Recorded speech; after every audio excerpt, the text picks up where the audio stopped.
We're going live. Well, hello there. Hello, ladies and gentlemen. Welcome to the House of the Dragon Season 2 watch along commentary. Yes, as soon as it drops, we'll be playing that Season 2, Episode 2 of House of the Dragon. Hot It tea is. fans. We had a great episode last week. It was kind of sad that we didn't have the kind of cursing that I was hoping to have. We would more cursing would have been better, but it was pretty good. And I seem to be having a playback issue on my channel. Am I? Oh, there I go. I'm live yet. Now I think what we've seen is some time has passed for our buddy Matt Smith, and he's a bit sad now, and he just doesn't have the upbeat, hateful, cursing comments or the other move where he cut the guy's head in half down the middle. He's a lot of fun, that character.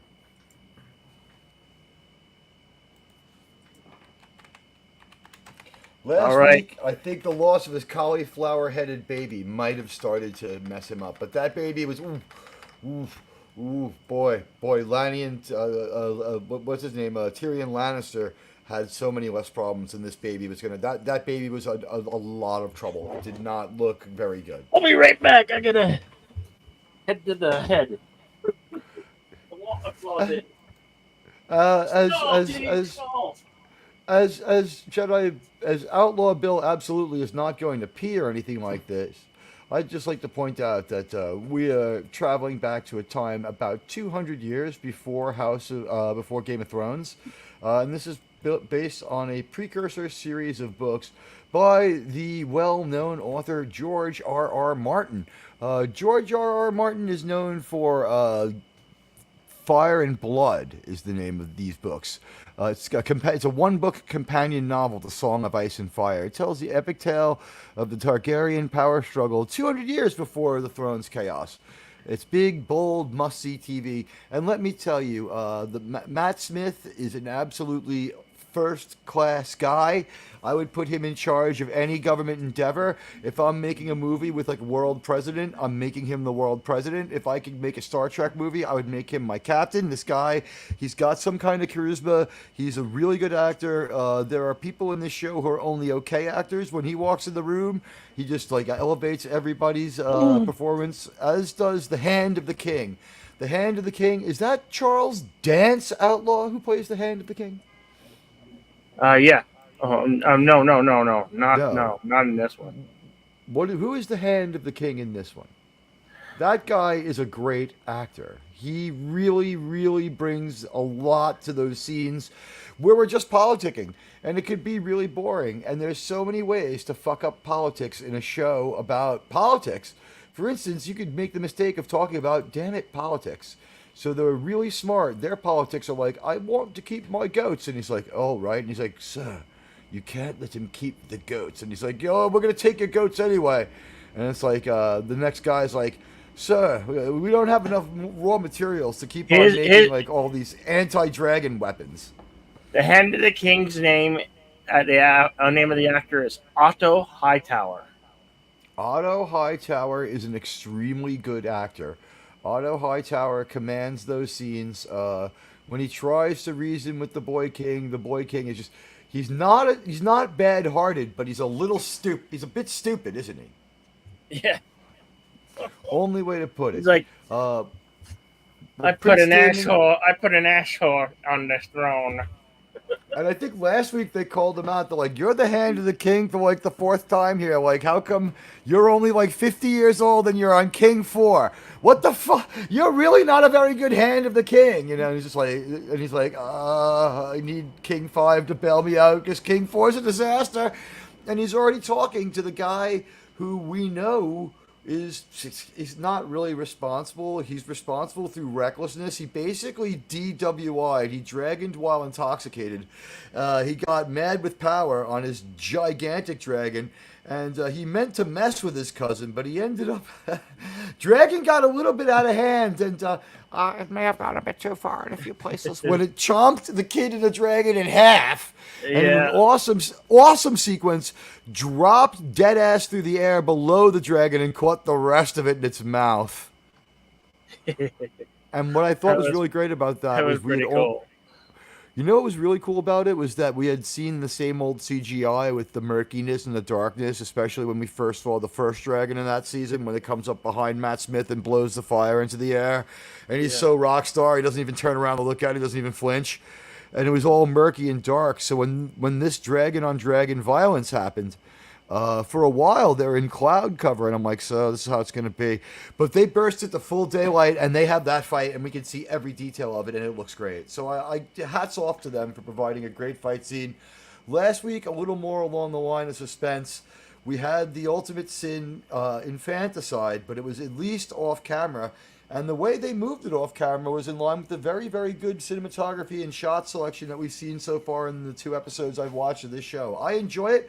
I want to know what's going to happen. I don't trust that rat catcher MFer. I think something's going to happen to him this week.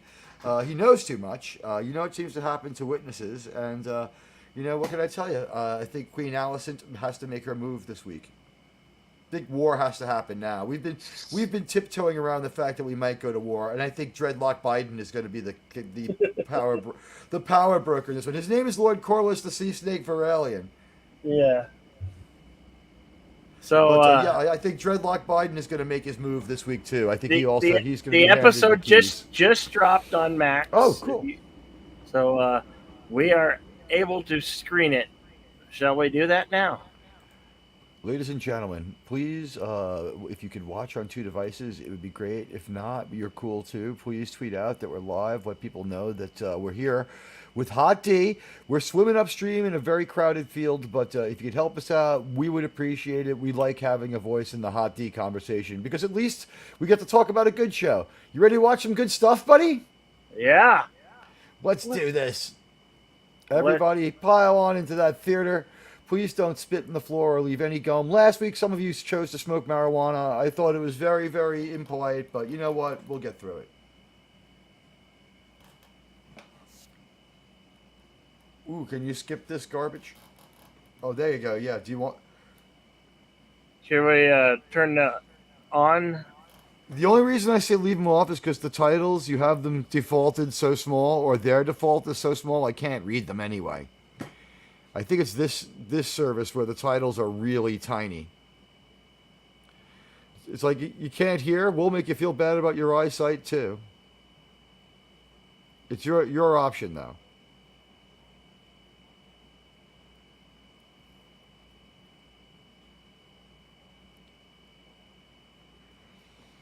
What I've appreciated about this show's closed captions though is they haven't insulted us with stuff like eerie Ooh, music is playing. this episode is slightly longer. This episode is an hour and 20 minutes And the Penguin Show finally is happening. This because we're only episode is double length. yeah. Well, we're getting less this season. We're getting 8 episodes of the Dragon instead of 10. So this one's double length. Yeah. The I way you mean, said that it was reminiscent of Excalibur. It's like sleep in the arms of the dragon.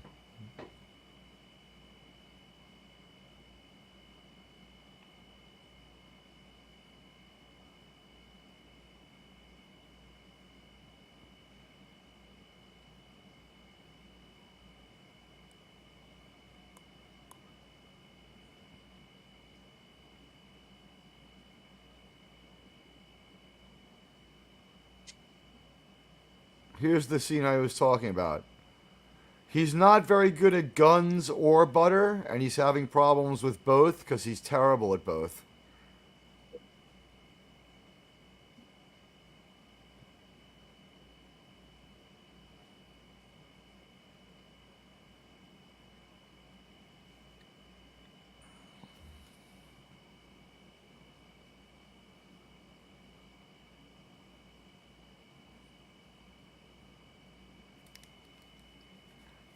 Now, the events of last week were horrible. The story was really, really deep and disturbing, but we spared us things like having to look right at it.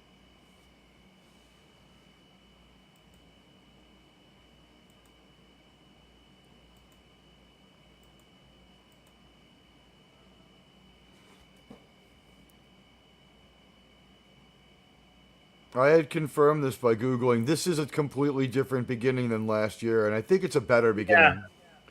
And this is the one's song on the a same? tapestry that tells the stories that are going on. Does the song get bailed out by this, or do they trash the terrible song too?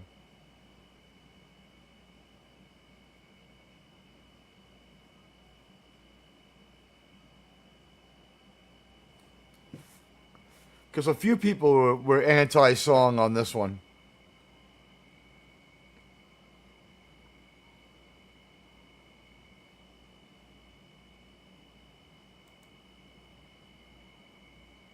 Hello, welcome to Insanity.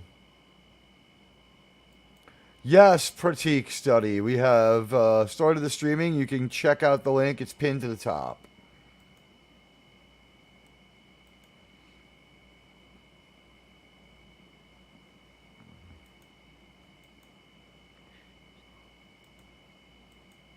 Absolutely, Patrick. It has. We started already. It's just going through the intro right now.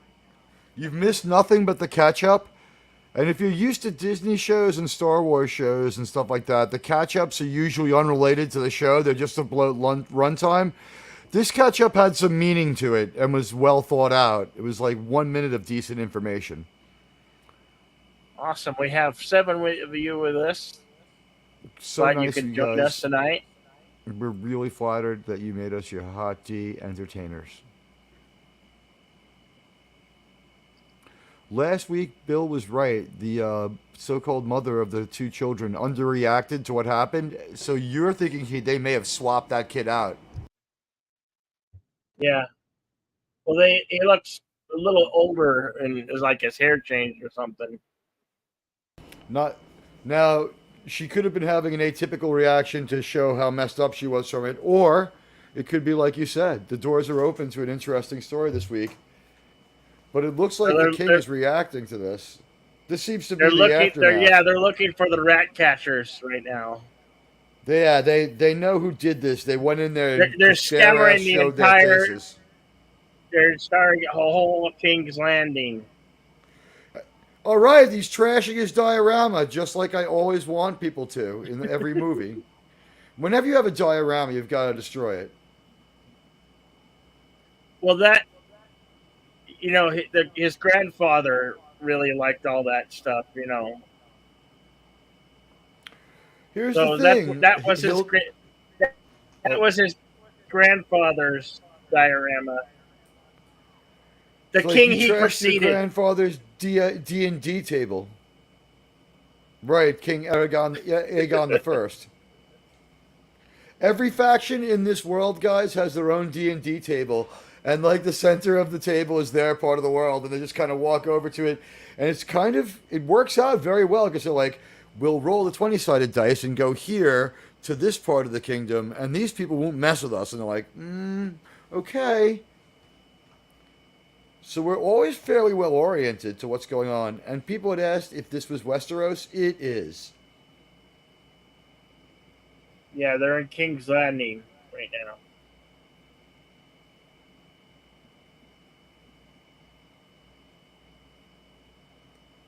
Now, this is a douchebag who lost control of his dragon Yeah, and killed his cousin by mistake.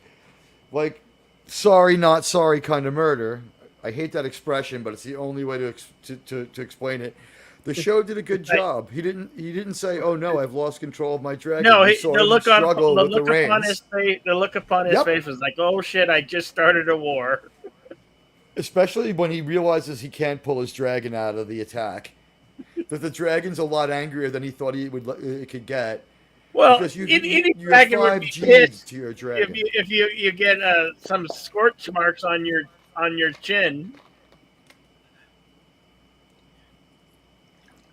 I mean, that little dragon had the balls to to blow fire at that big son of a bitch. You have to say, if that smaller dragon had been allowed to live longer and reach full size, he would have done a great job because he had the heart of a champion. He went down fighting not hesitating against an opponent 30 times his size. It's not Red Shadow saying it's not live. It is live. Is there a problem on my channels, Cosme? Let me look. If there's a problem, we can reload it. I can pause it and reload it. Sometimes a refresh always helps. Yeah, guys, Cosme is just prone to needing a refresh. So if you are having a problem, just give that a shot first. And if there's still a problem, we're definitely here to help. Yeah.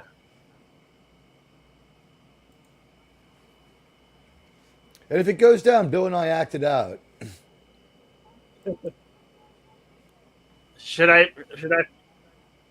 I could pause it and reload it. And that might help you people. I'm reading you on Cosme.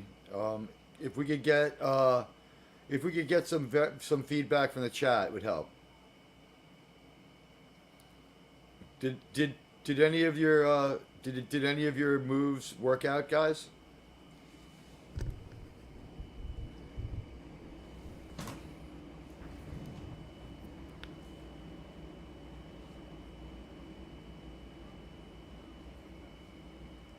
He's acting like he's taking after his uncle now, showing some of that great profanity I love. Yeah. I think Queen Alicent looks a little bit like Drew Barrymore, younger. Drew Barrymore.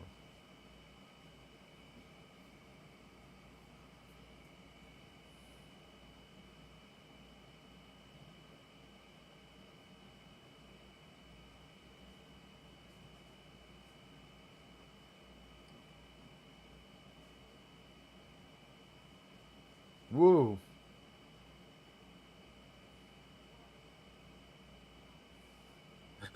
He just wants to kill. Kill.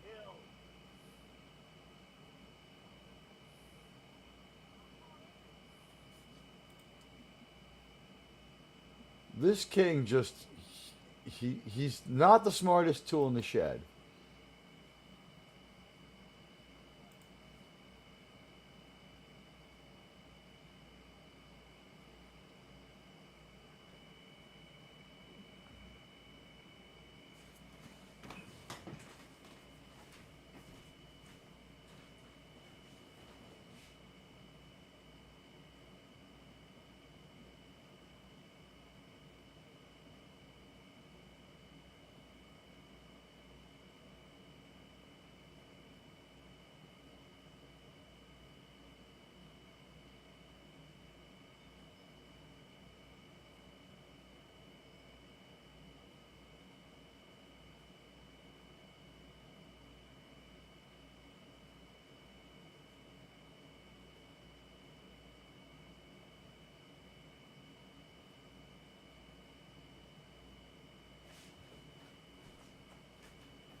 He's just Hello, having a Lady terrible Miss. day. Good to see you.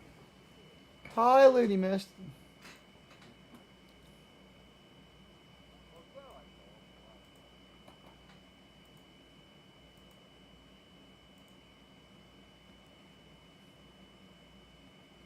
And I thank everybody who's watching on two devices. You're welcome. You're welcome to insanity.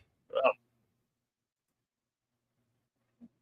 Yeah, no, we want this to go off smoothly as possible for you. We're trying it. We're absolutely here to do our best. And these writers did their best.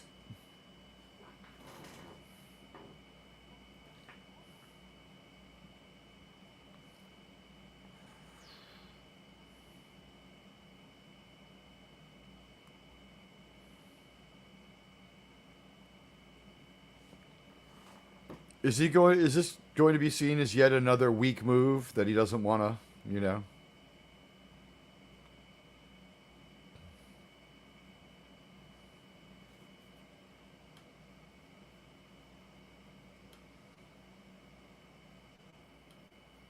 Are they talking about Dragon Snack, or are they talking no, about? he's talking the about kid who was killed Rhaenyra, the last one week? who is who's appointed herself, or she's been appointed queen of the realm by the Right, people who favor her. right. There's a little bit of difference. There's a little difference of opinion on that with these There's people. There's 7 kingdoms. So She's the one whose son was eaten by the dragon, though, right? So that would make that. yeah. That's Her the son, child. yes. That's the grandson that this guy is talking about. That the Hand of the King is speaking of. No, the one that He's speaking of the kid the that was rat killed dude by the rat was catcher. stabbed. Remember last week the rat dude Yeah, stabbed. okay.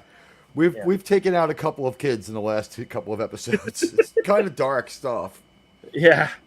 The thing is that it's either spectacular or tastefully done. The way that shot moved out of the room so we didn't have to see what happened was great.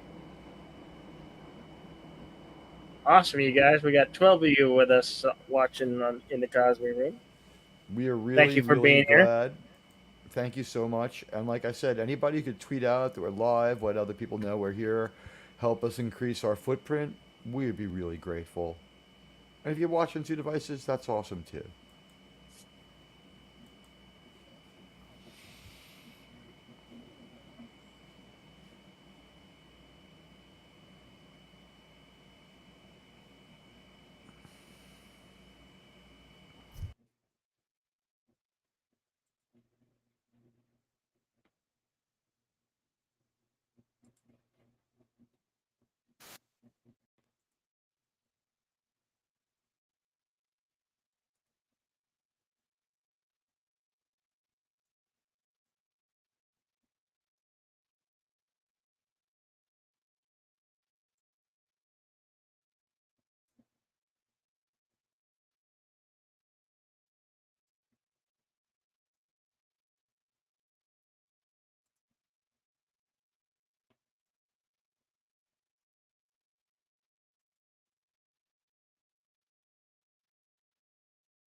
One thing they've got over these other shows, like something like Rings of Power, is their kingdom outright looks better. Hey, Alabama Hellbilly, having tech issues. I'm sorry. Yeah, I saw your tweet. You know what? I was thinking about you today, and I did think about you when I was at church earlier.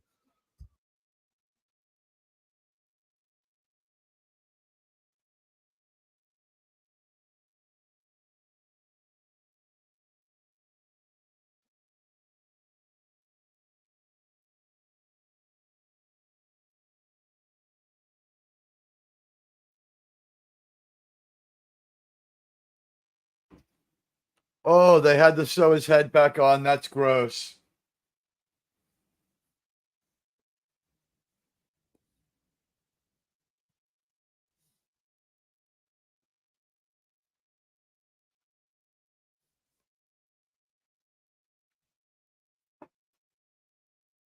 These people are pretty macabre, man.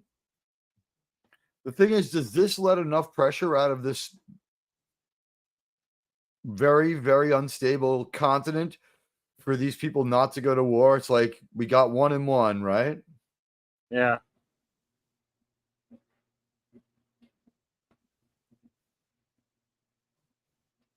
Can't say much for the rat slayer. Oh, he's gonna beat his head in with that mace.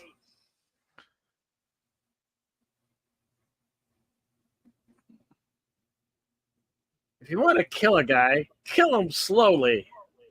Don't give him a quick death.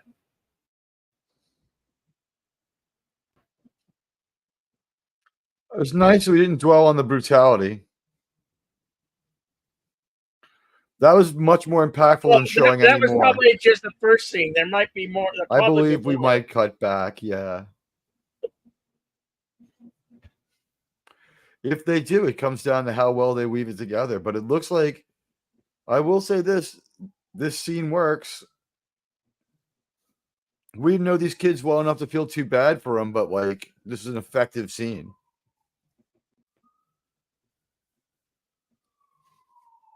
Oh, what's so messed up? It was an infant. It was infant. It was a toddler. You know, completely of innocence, free of anything going on within the seven kingdoms and the realm and the fight for the throne. Right. This kid hadn't had enough time to get involved in any of the bullshit the rest of the people in this show get into, which is just fucking each other over, fucking each other, stabbing each other in the eye, eating each other with dragons, and basically a lot of other Malfeasian shit. But it's fun to watch. One of the things I've heard said by, of all people, Peter Jackson, who knows a few things about this, is not going to go well. This is going very Godfather funeral.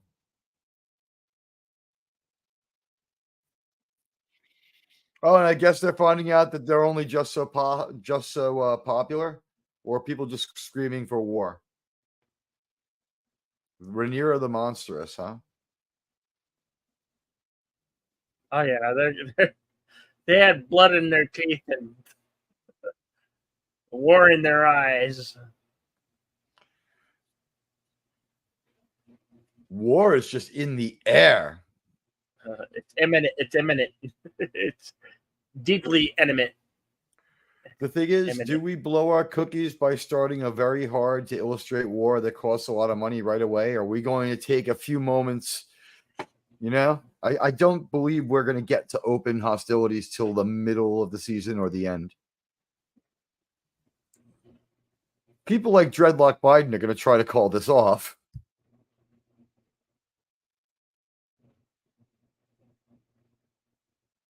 Nah, last week he pledged a fealty to the queen here, so she is trying to keep the peace within the seven kingdoms, but war Faction A is fucking with Faction B very hard. But is she over queen or simply the most powerful faction's queen right now? She's not queen of Westeros. She's queen of King's Landing, right? Well, no, she's supposedly named queen of the seven realms.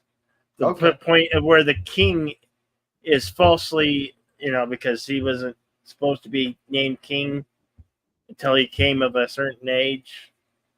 But she looks somewhat like Jodie Foster sometimes. Younger Jodie Foster. She does. Oh, she's better looking than Jodie Foster. Jodie Foster was pretty when she was like 30.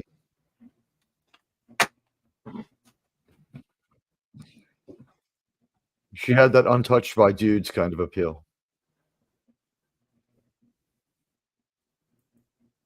And thanks, everybody. Appreciate everyone who's come by. And I appreciate everyone watching on 2 devices and then who tweeted out the stream.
It's weird. Both these actors are good and their dialogue makes sense. I don't know if I'd piss him off, though. He's pulled the Darth Vader on her a couple of times. Throw up against the wall again with one arm.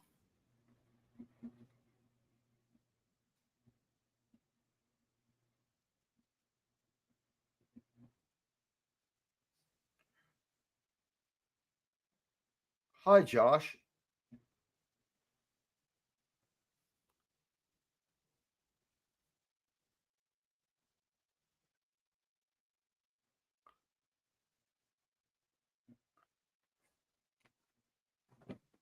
There's definitely stuff different from the book, Josh, and I haven't read the book, but like they're admitting that. As far as the show goes, if you could forgive it for not being a good show of the book, the show itself has been entertaining, and they've taken pains to make sense. So you might, while we may or may not like the way it goes, and we've both admitted at the top of the show, it could fall apart in 5 minutes of one episode, could undo it all. But Right. it's the world we live in now, guys. It's just been a good show It is till the world now. we live in. At least it's not like the Acolyte where it comes out of the gate. Like this show started with basically an Acolyte trailer with that breech birth, ectopic pregnancy, stillborn cauliflower baby.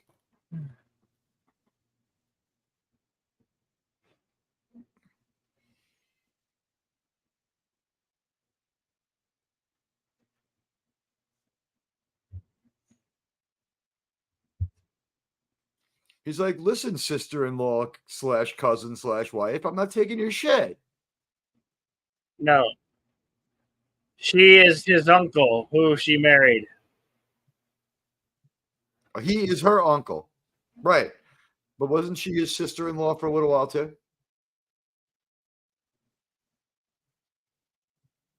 Yeah, well, yeah, because Yeah. So yeah, he's like niece, sister-in-law, wife, lady, calm down. remember, the Targaryens are in to keep the bloodlines pure.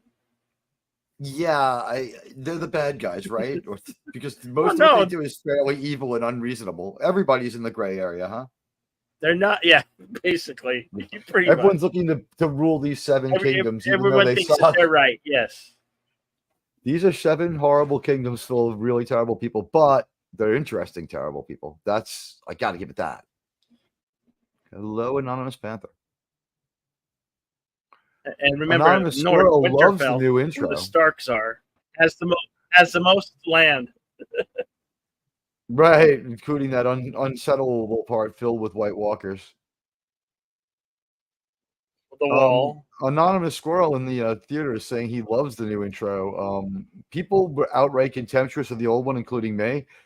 I don't remember if you answered me. Did they change the song, or did the beginning being better bail out what we thought was a terrible song? No, it's the same. It's the same intro that they Same used in the song. original Game of Thrones. The music. Exact same piece of music. That new beginning with the with the tapestry is much better than the weird maze with the blood gushing through it, which was just a little too Zack Snyder edgy shit.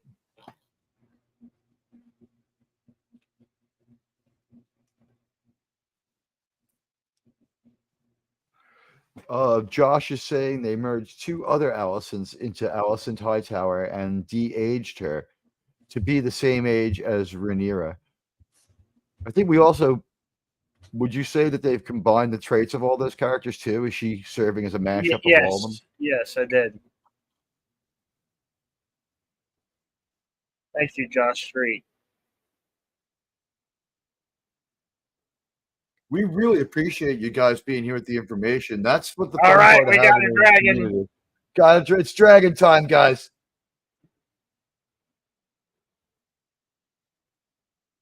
And it's Matt Smith, his character on the dragon, Damien.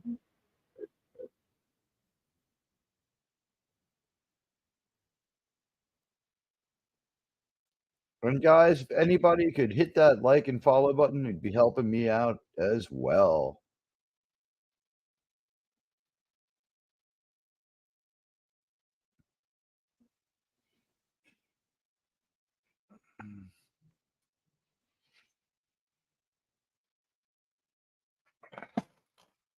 See, their castle looks really cool. This is not like the Rings of Power set where you were distracted by the set until you looked at their clothes and you were distracted by their clothes to distracted by the terrible dialogue. This is the opposite. Oh, I think the dialogue's probably even better here. The I dialogue have is not. decent in this I show. haven't watched a single episode of The Rings of Power, so I would not know. It's very garbagey, and there's at no moment is there something not going on to distract you. Like it's like, man, that outfit sucks. The clothes are so cheap looking, and you're like, is that silk screened? And then the next thing is like they say something really stupid, like, "Do you know why rocks don't float but boats do?" And it's like, what? They're really going to say this?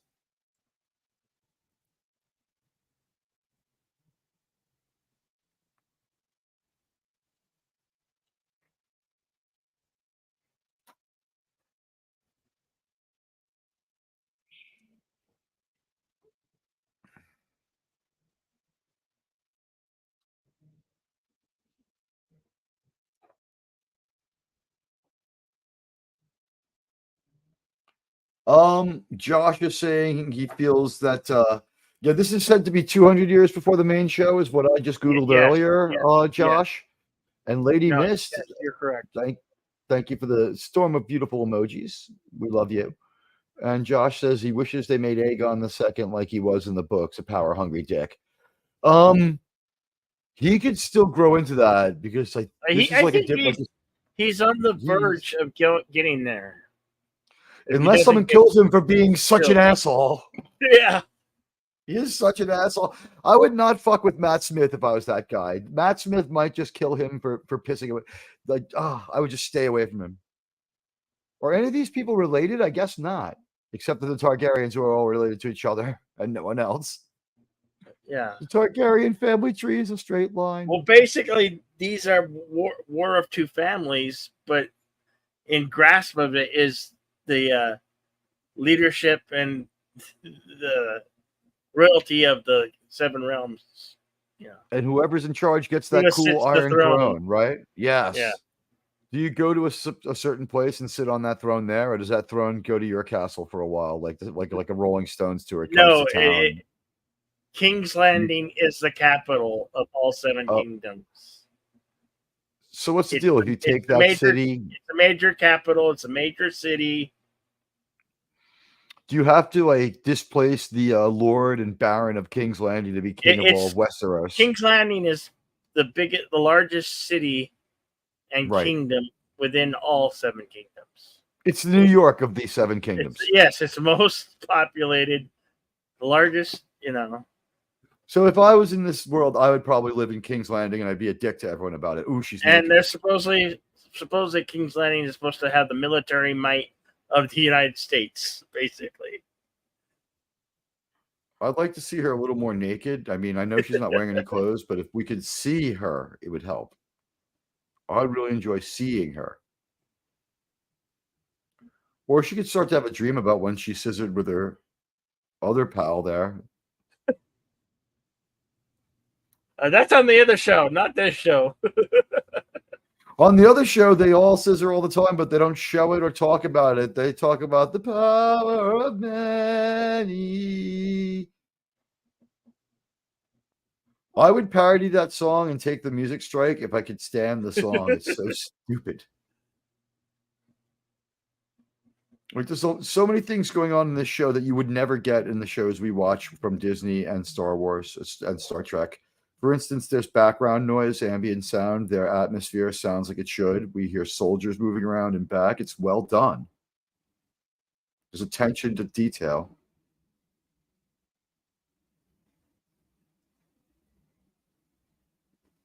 You have one good go cloak telling he's got to change his robe because it's got blood on it. He got some of the baby blood on him when he was cleaning up after the murder. I guess he's wearing that blood on his cloak as a thing of honor, or I don't know, valor. I don't know. No, I think he's saying did he not say it happened while he was cleaning up the mess? So he was the guy who was tasked with getting the bloody mattress out of there and cleaning up the prince's chambers. So he's just like, get the kid's blood off your cloak. It looks terrible. And these guys have more of an edgy lack of friendship than a real rivalry. Ooh.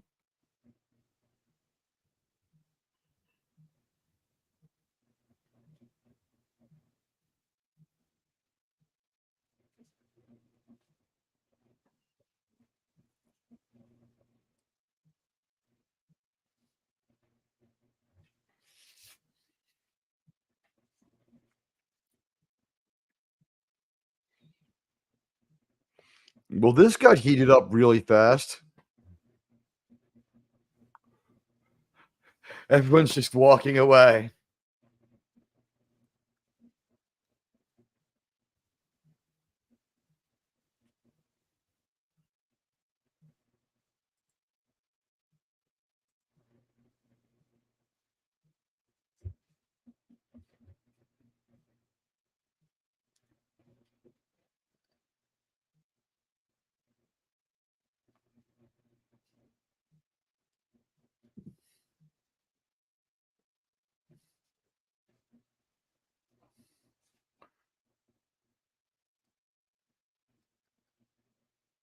Ooh, he might have something here. It's like, you are a terrible Praetorian.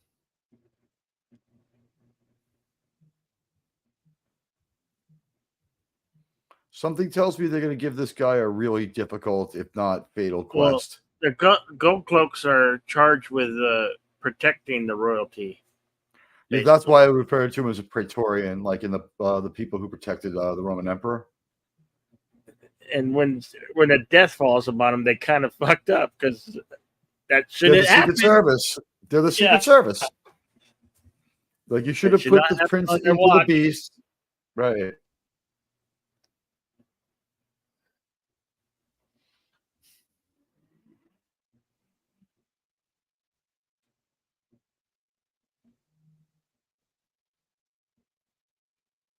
Cole is the Lord Commander of the King's Guard. Thank you, Josh.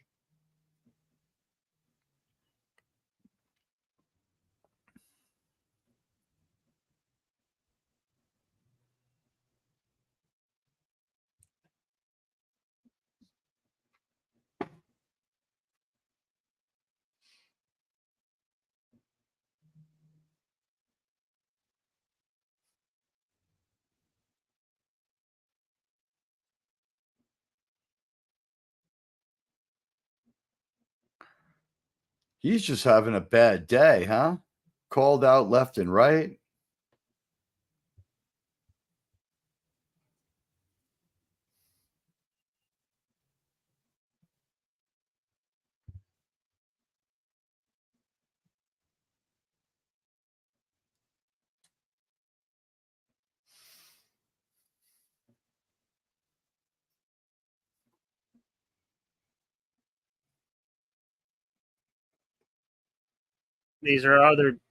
These two both have dragons here. These two here.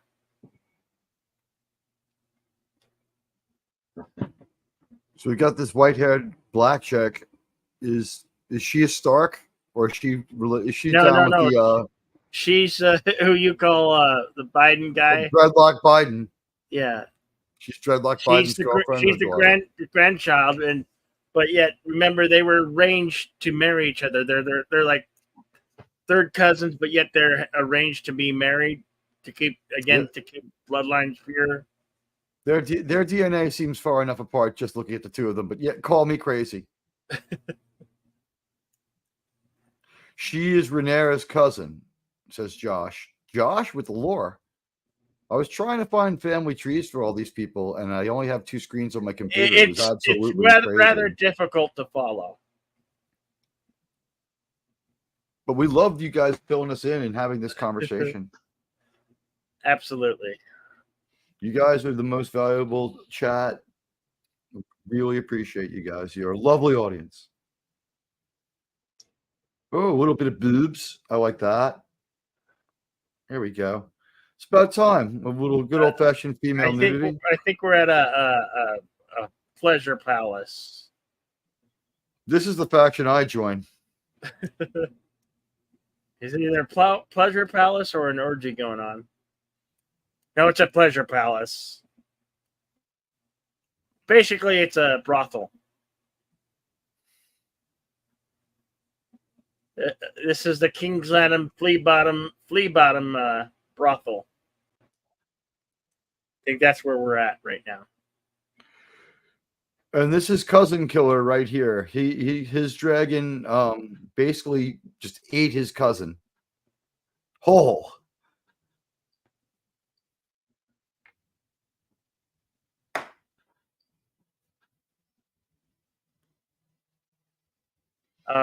Not when you're Max Warner Brothers.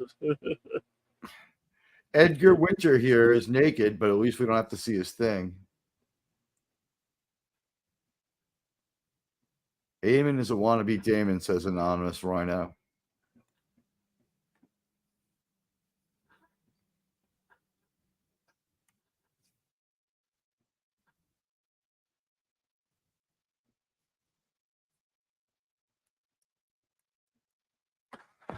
In your family, you're different because you're not quite as dumb as the rest of your fucking family. It's like, I was different. My brother would scold himself in the shower every morning because he couldn't remember how to turn on the hot water and then the cold. He would just burn himself outright. But I was different.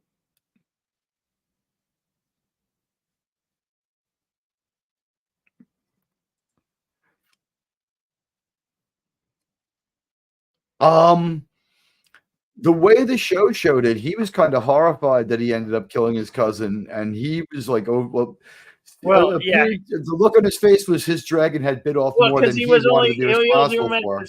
He was only out to scare him and intimidate him, He not wanted to kill him. He did, but it backfired because dragons went at it. Hi, AMH. Is there a lot of unnecessary sex scenes? No, actually, we got like one moment of seeing like this carnal sort of place where people go, "Hey, Wes Cagle, good to see you, buddy." Hey. There's a pleasure palace. We went there to see how this guy's dealing with everything going on in his mind. One thing that's not bothering him is that he killed his cousin. But I mean, he was freaked out when it happened because all he wanted to do was fuck with him. If he really wanted to kill him, he wouldn't have restrained himself when the other faction's king was like, don't kill him in here. And he's like, all right, maybe I'll just let this whole thing go.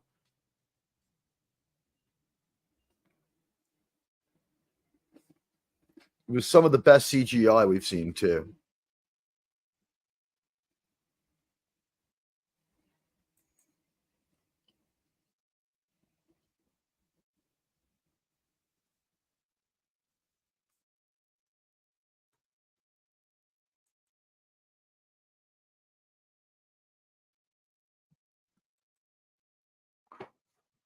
Do you have the picture turned up to 1080? Is that why it sometimes pixelates a little? I turned it to 720. Not yeah, 1080. Me too. Maybe it's just my computer. Well, 720 is about all I can do on my computer anyway. So it's my opinion that Cosme can't handle it faster anyway. No, yeah, 720 is about the max you want to tweak Cosme anyway. Going 1080 is just a prescription to be miserable, honestly. Until the next level of pixelation, 1080 is just like.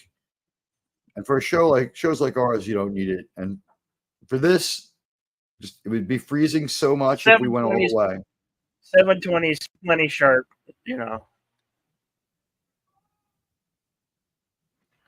AMH says, thanks a million. We are way behind in time. That's why also I am a bit traumatized from Allison last time.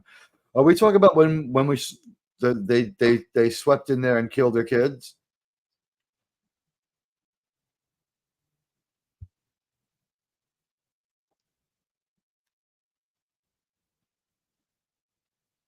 Here's Dreadlock Biden. Where do white women at?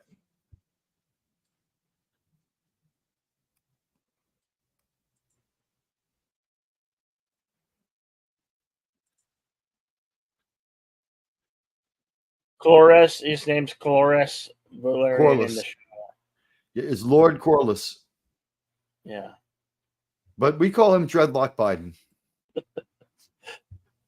What's weird here is usually we think he sleeps in a big vat of CBD so that he's able to walk around, because sometimes, and I don't know if it's the actor or they're trying to do something with it, but Dreadlock Biden's mobility problem kind of comes and goes a little bit. Like sometimes he's all CBD'd up and has a Red Bull and he's fine, and other times he's shaking hands with people who aren't there.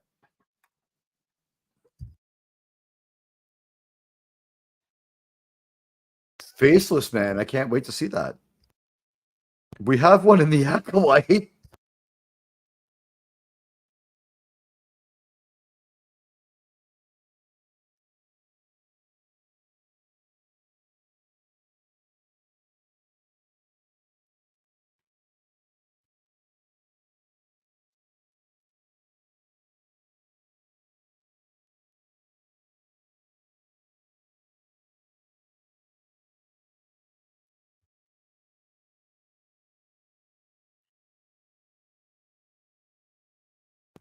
So Dreadlock Biden, as I said, he seems to be in a kingmaker kind of role. If someone starts to get out of line or if there's a power struggle, his faction seems to be well placed to kind of do stuff.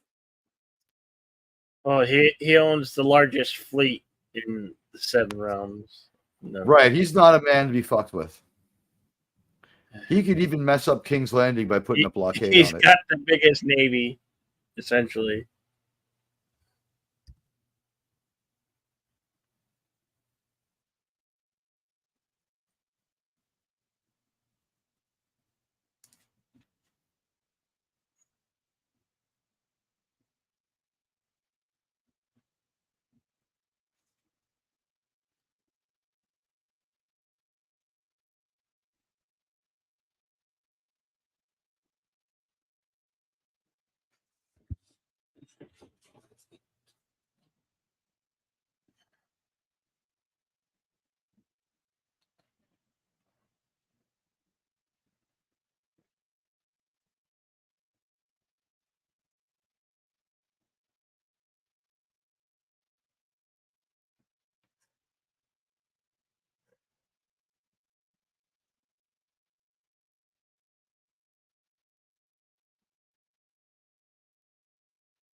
Josh Street says that in the book, Queen Rhaenyra was in her early 30s at the time of the dance, and Alicent was in her late 40s.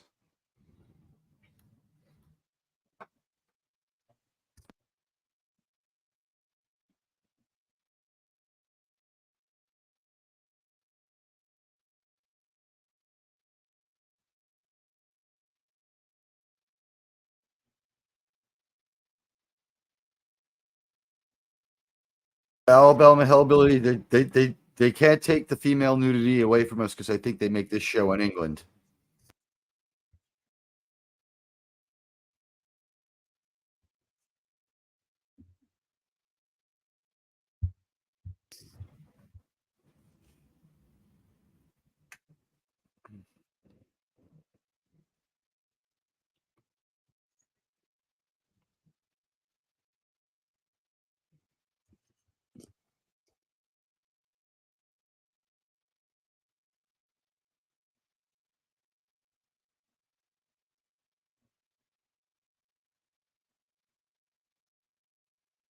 The dialogue in this show is so good.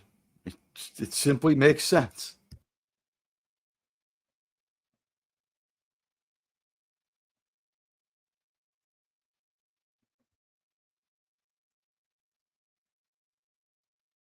I think I'm a Yeah, guitar because nerd too.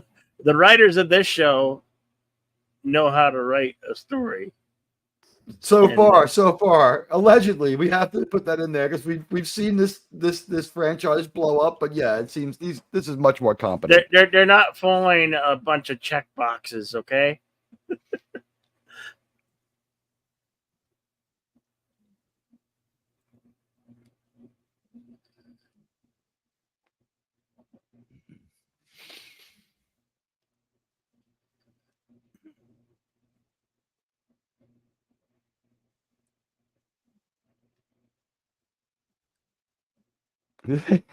Okay, that was a little funny. The hand didn't like it when I showed my teeth. I'm guessing she's American Indian.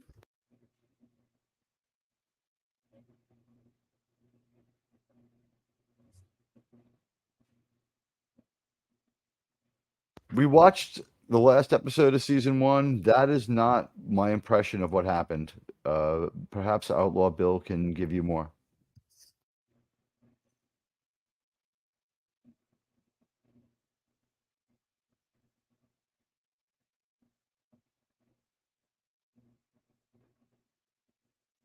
At this point, I'm thinking feed this chick to your dragon.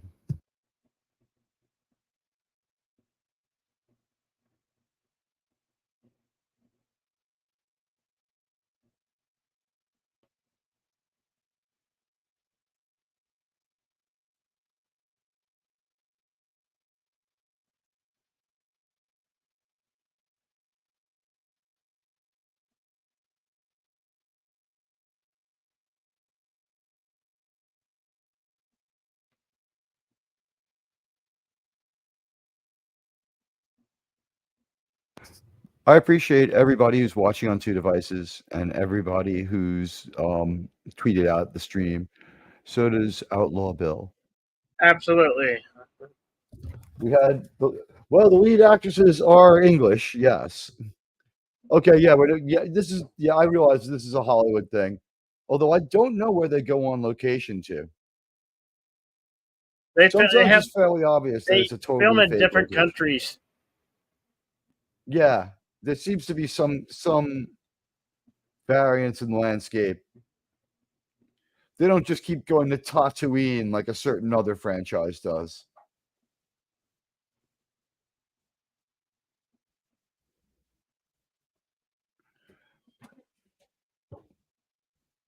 What's up with pronouns police here? Oh God, they killed a lot of people. Are these all the people who got strung up in the conspiracy that ended the prince? Probably because they were favoring Queen Rhaenyra. Because we know her faction did this terrible thing. Wait.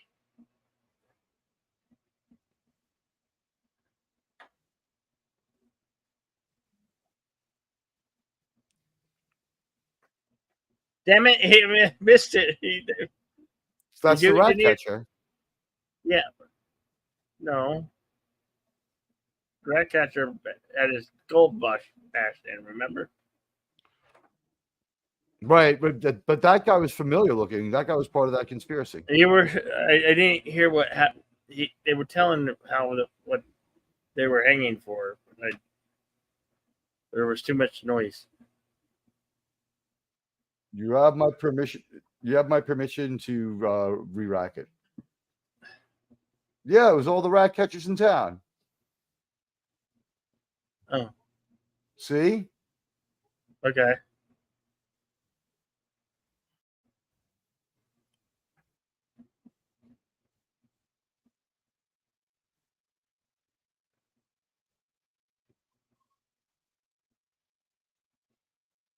My God, you know what,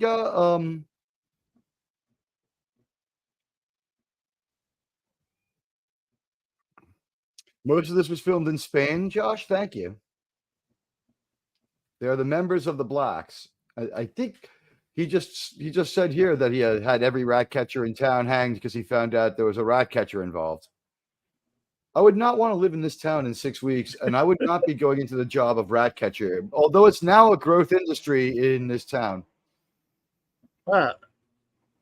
Just think of all the jobs I just created. Somebody has to go catch them rats. Is that are they going after Disney? Are they going after Disney? Are they going after Disney critics? They're like, it's the rat catchers, and it's like us. They criticized the Acolyte.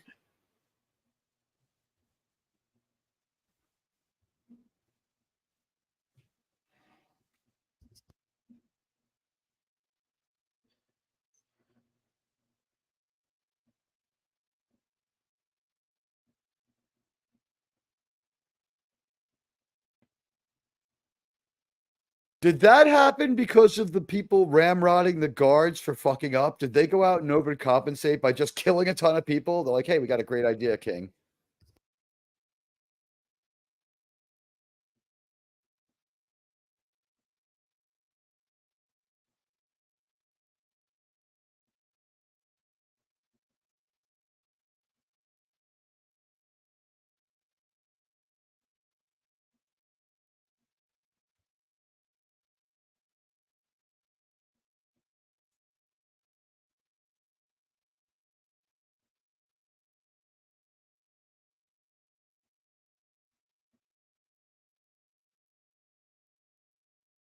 Called it a prank.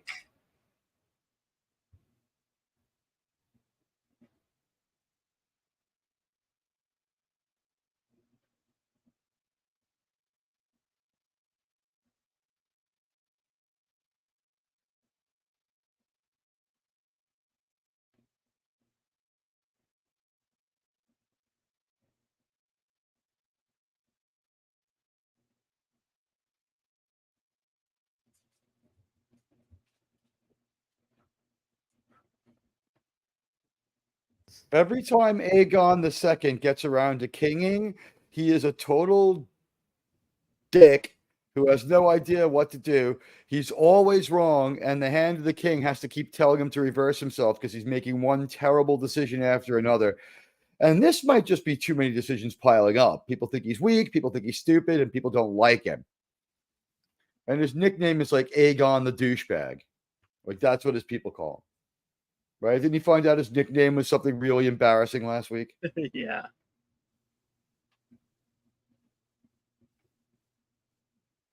Aegon the Golden Pants or something really humiliating.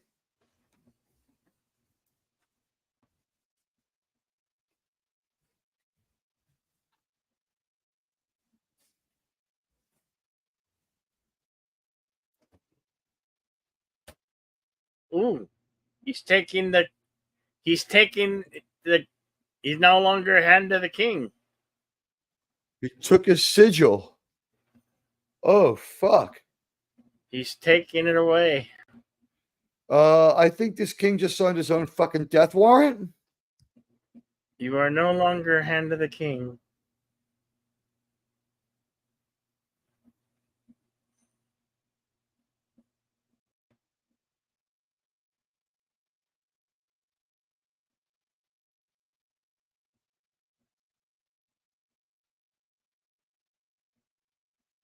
Well, you're the guy who put him there. Just remember that.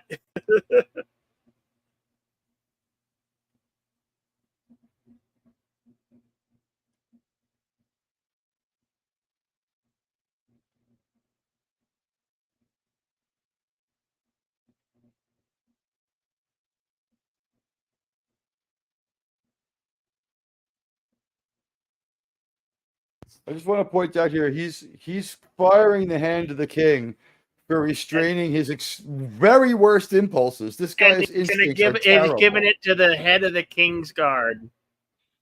The ultimate yes man.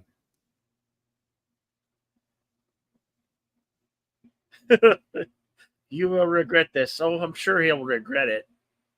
I'm sure that there's a lot of other jobs the Hand of the King could do. I mean, look at all his qualifications. Just go to another kingdom and be like, you He, know, I'm a good backup guy. he I wear threw it at the sigils feet well. of Cole.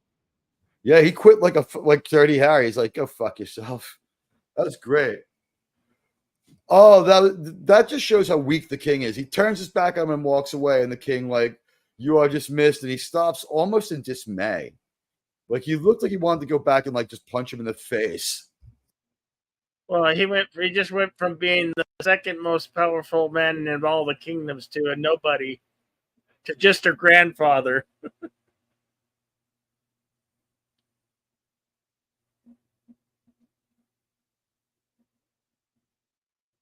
and an old man.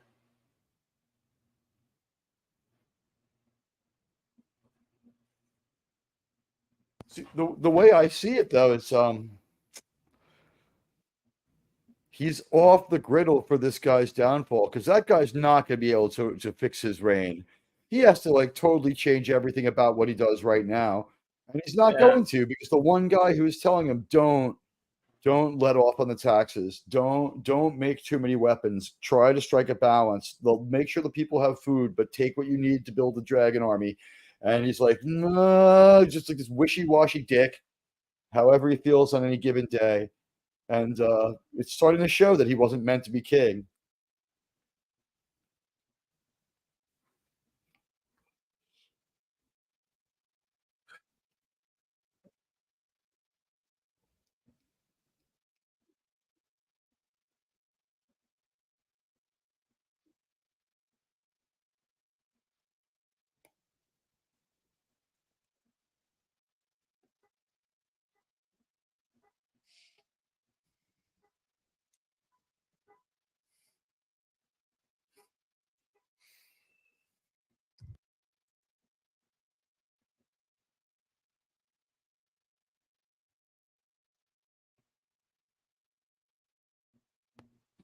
Their sets are so much fucking better than the sets in Rings of Power. Oh yeah. It's really exposing it for the joke that it is. This is 5 times more real, like 5,000 times more realistic. And the other thing about this is I give a shit about these people. I don't reverse like them like I do the people in Rings of Power.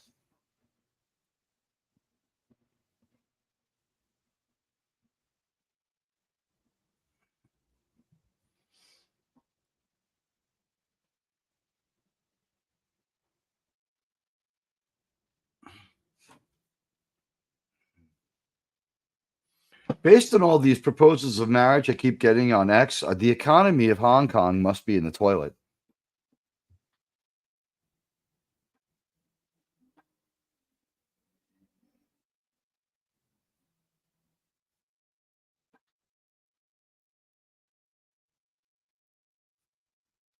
Washing the stench of her uncle, brother-in-law, cousin off her face. Something's about to go down. You can hear the music. It's intensifying. Dominus.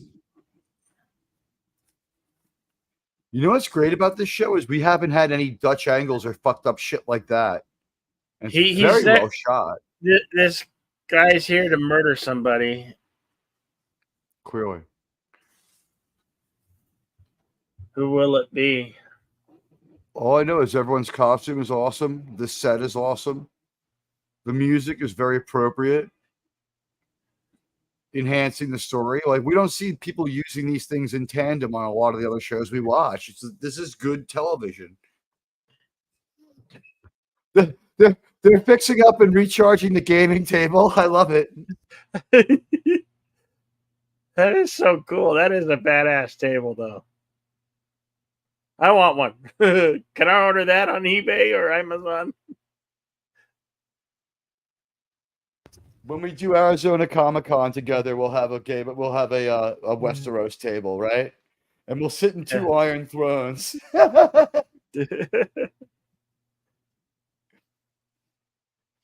Get your tickets now. We're at Phoenix Comic-Con 2028.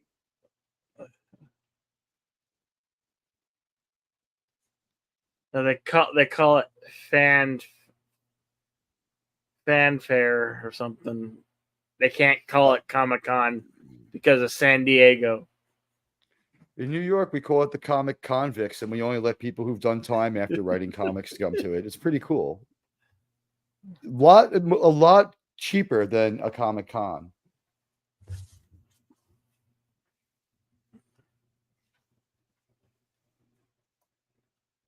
Otto was the hand of the king until he was fed to Rhaenyra's dragon. He's pissing people off. He could become dragon snacks pretty soon.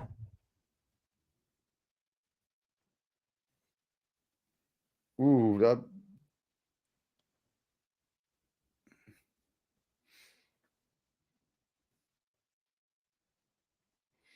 they gave this guy the Cahotic beard for a reason, right?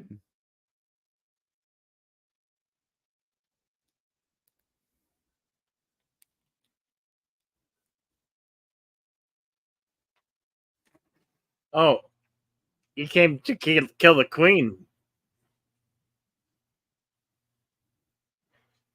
He couldn't He have been came to nicer kill about the it, though. queen. He apologized to her first.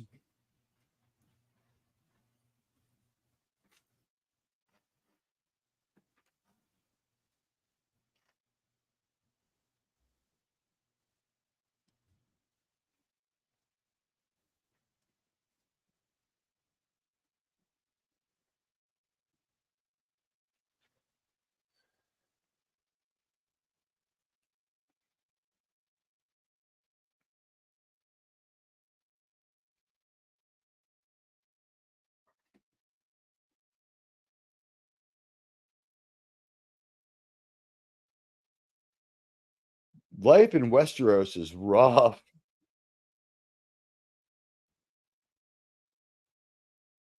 Now, these two must be twin brothers or something because they look a lot.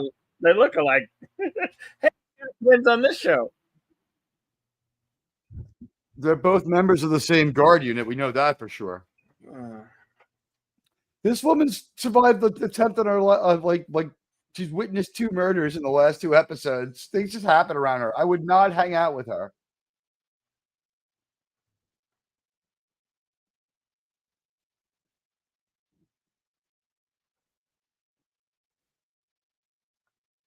I appreciate everyone who's watching on 2 devices. It's super nice of you, and everyone who's tweeted out that we're live. I really do.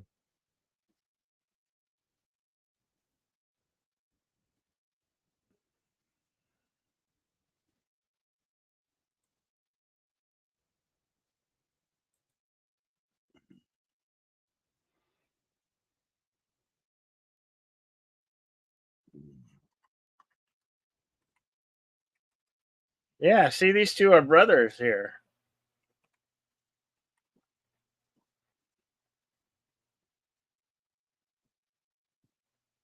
Ooh, damn.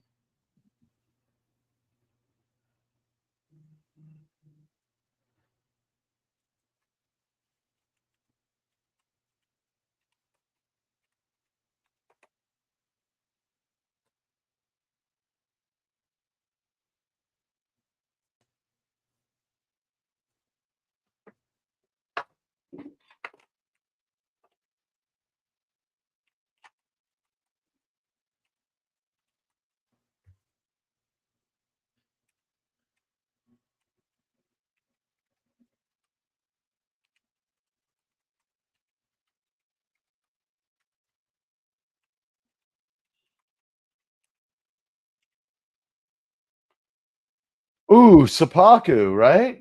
He went samurai, died by his Yeah, own sword. Seppuku. Ooh.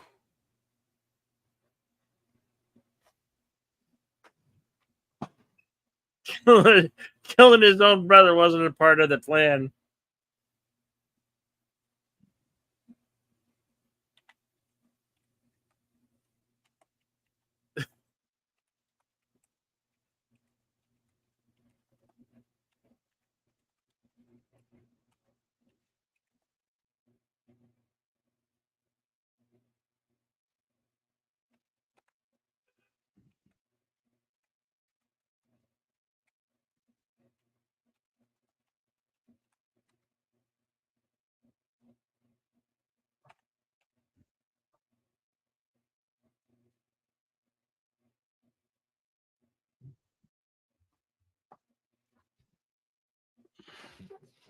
Yeah, there's not a big market for former hands of the king. He's like, I got a funny feeling if I stick around here, things won't go so well.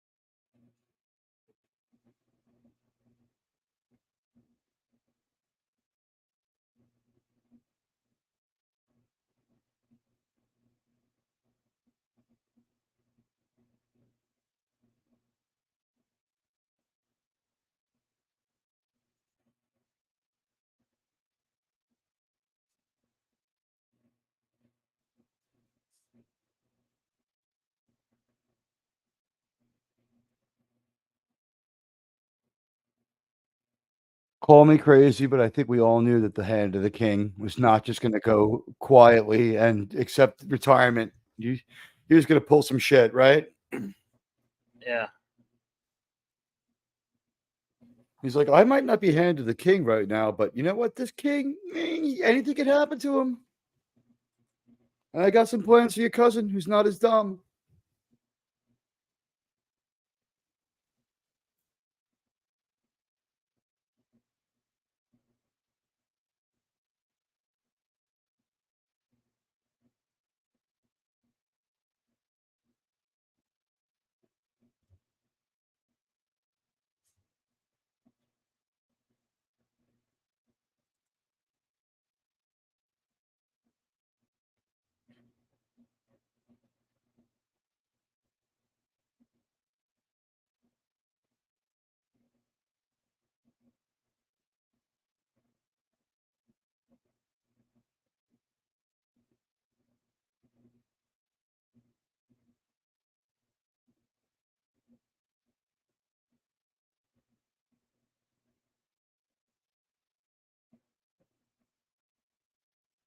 He's crying at his mother's chambers.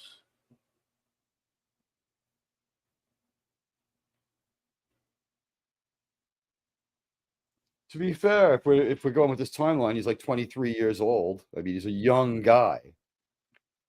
He's doing a horrible job. He's losing his kids left and right. No one really likes him, and he just fired the one person in this whole kingdom who was standing up to him and telling him, stop fucking up so much. He's like, I will not be stopped in my own incompetence. He's determined to screw this up.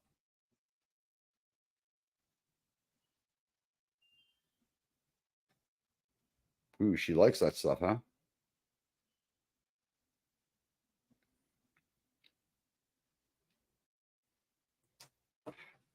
The punching and kicking says no, but her eyes are saying yes. Well, if you ask I me. believe this is the guy who betted Rhaenyra previous and gave her the two boys that have black hair. One of whom was a tasty dragon snack. Yeah. So now that she's now with his dad, and then the guy she used to be with. That was 2 hours. We're only an hour and 17 minutes into our show.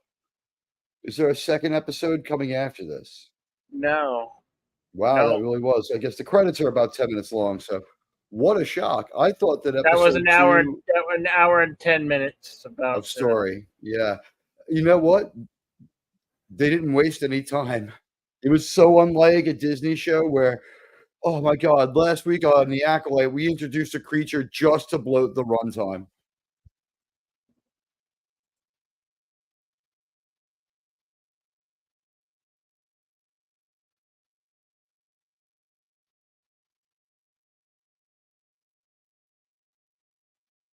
I hope next week's episode is a little bit more action packed.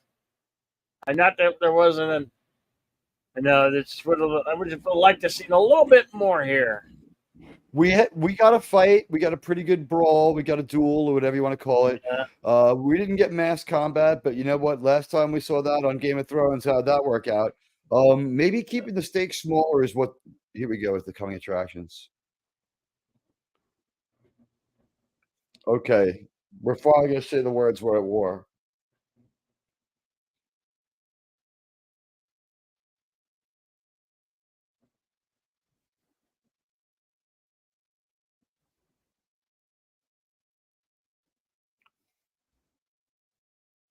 Oh wow.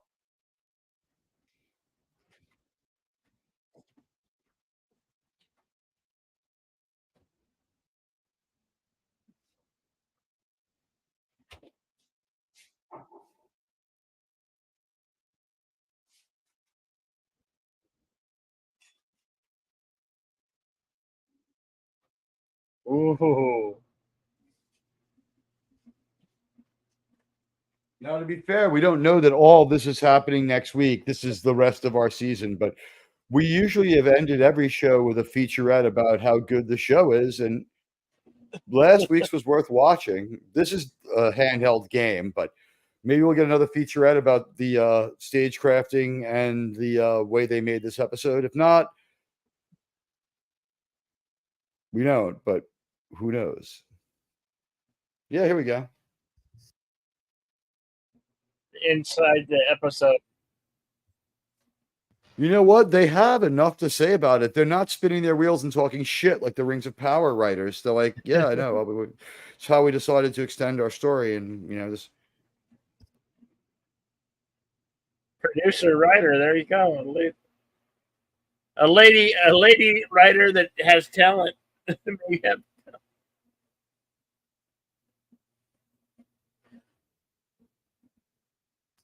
I saw a lady writer on the TV. Isn't that a song?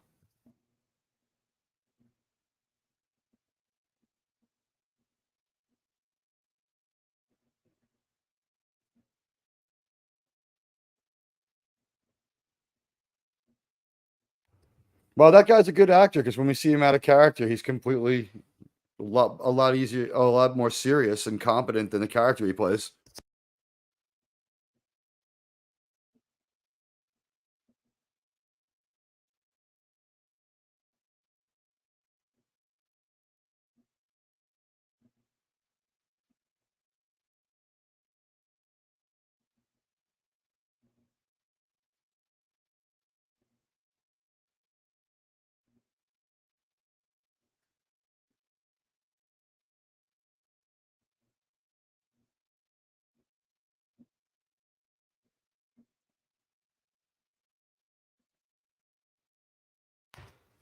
So one of the things where I guess they're saying is the father could give fuck all about the kid's life. He was like, my heir, my political ambition.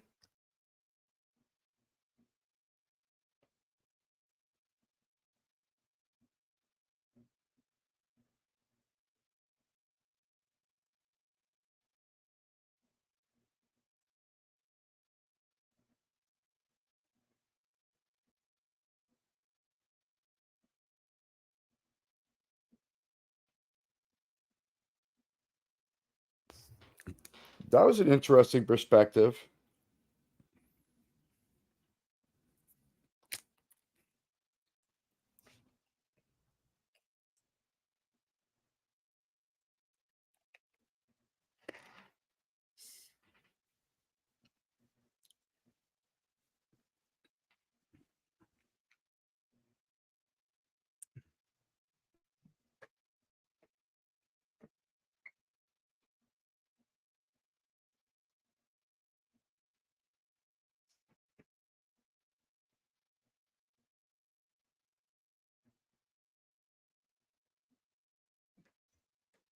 I'm sorry, he is cold and calculating, and that's his fucking job. He's the hand of the Yeah. king.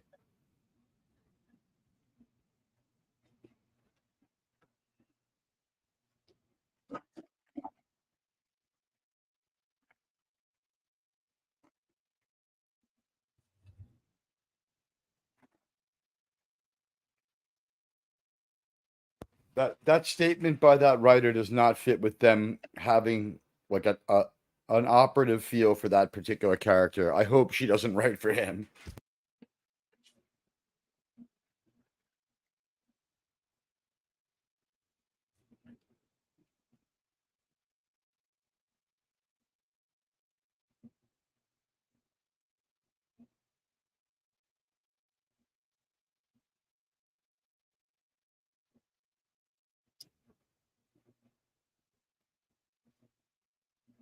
It's not about trusting Damon, it's about surviving being around him. He's fucking crazy.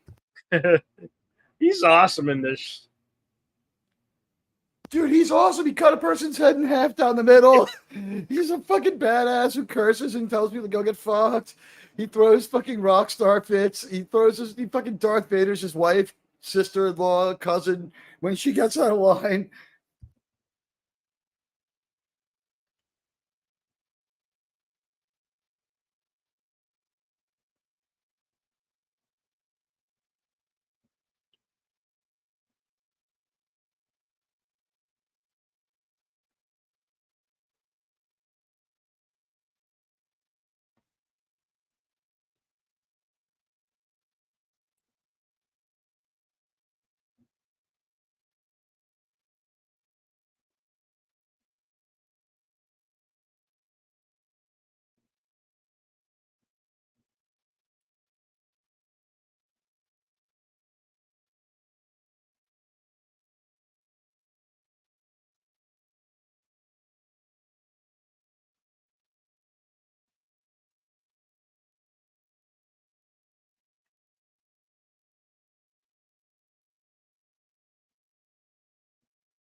Their incidental music is pretty darn good. It really does build the mood.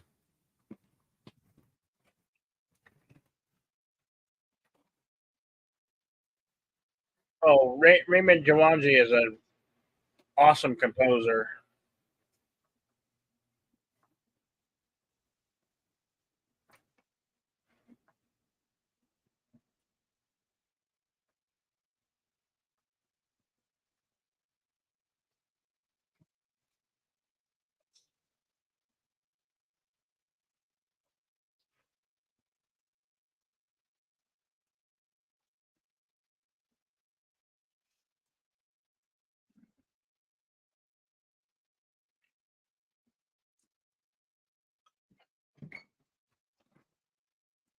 Yeah, see, we didn't get a ton of spectacle, but this fight had a lot of weight. Yeah.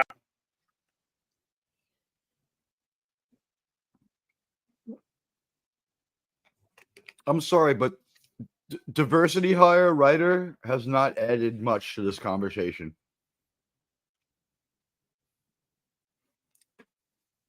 The last thing she said didn't jibe with the character, and now she just sounds like she's talking shit. Cole never felt guilty for what he did during the Dance of Dragons, says Josh.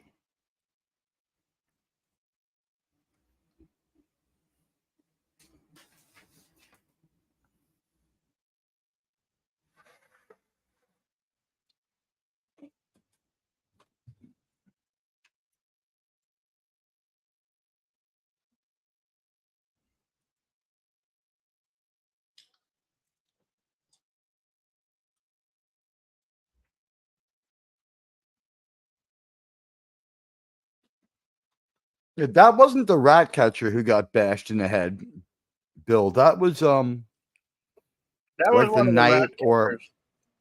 that one of the rat catchers, or was Yeah, that because there was one of two the of other them. conspirators? Okay.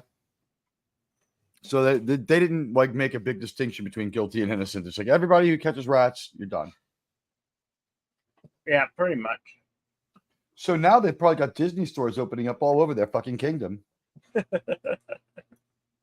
Well, that's it. The behind the episode for this episode. Hey, what's up, Captain? Captain and the Game Master. Hi, how are you? What's This going on? episode was not as dense in events as the final episode of season 1 or the first episode of season 2, but that it stands to reason. At some point, we have to throttle down. The thing is, do we create an episode that's just content and not story, and just bloat and not anything? And I thought that this was kind of like a Star Trek bottle episode. We learned a good deal about the characters. We really delved into the stupidity of Aegon II here. He is dumb as a stump. And we learned a little bit about the other factions. Dreadlock Biden took his CBD. He had a few things to say. I thought it was a good episode. It wasn't spectacular like the other two, but a season premiere and a season ending, obviously a different bar. And now this was the first real regular season episode I've seen.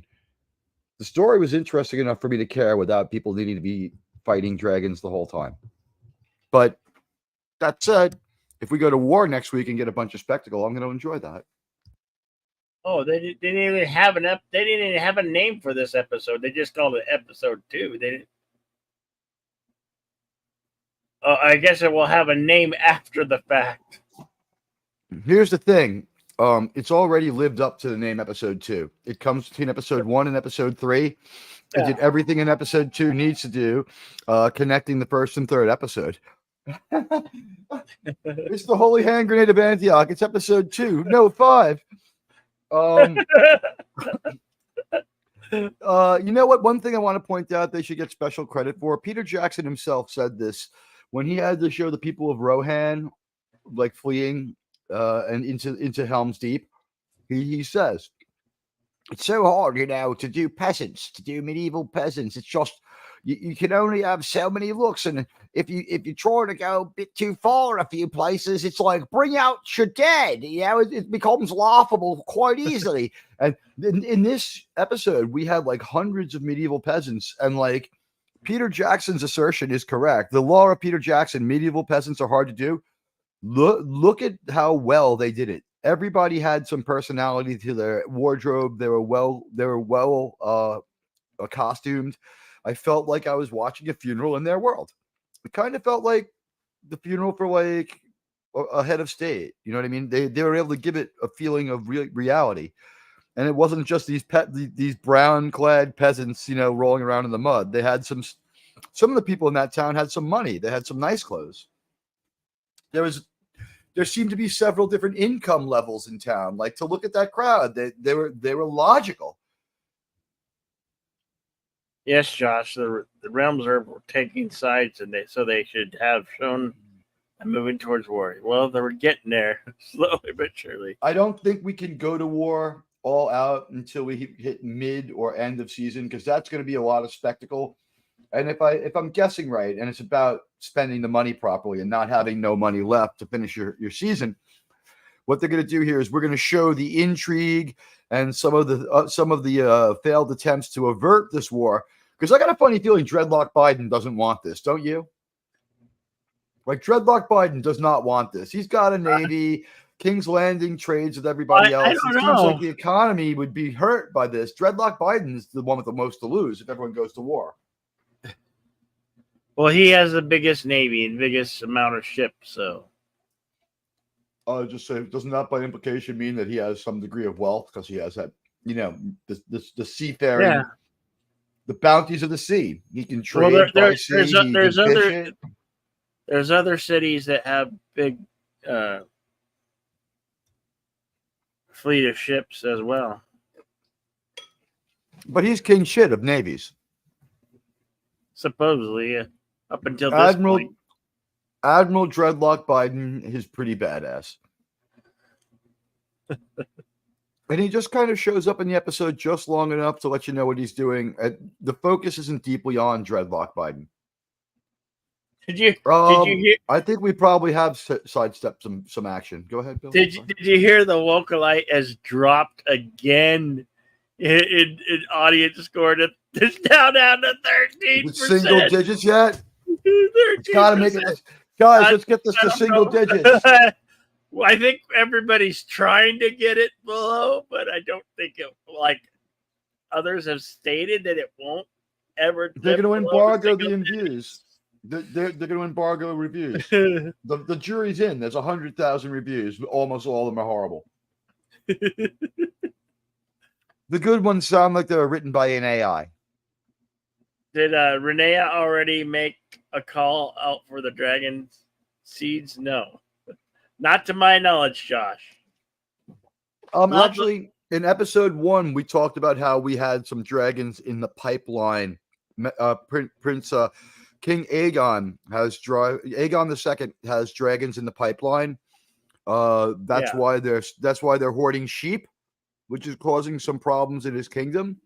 And he's also stepping up his anti-aircraft abilities. He's building lots and lots of scorpion type, these giant crossbows that are really the only thing you can defend against a dragon with. And it seems like he's stressing the resources and stressing the economy of his country really hard at the same time for a war that he may not win. Because he's a terrible tactician. His ideas are horrible. He just fired the only smart person in his regime. Pretty much.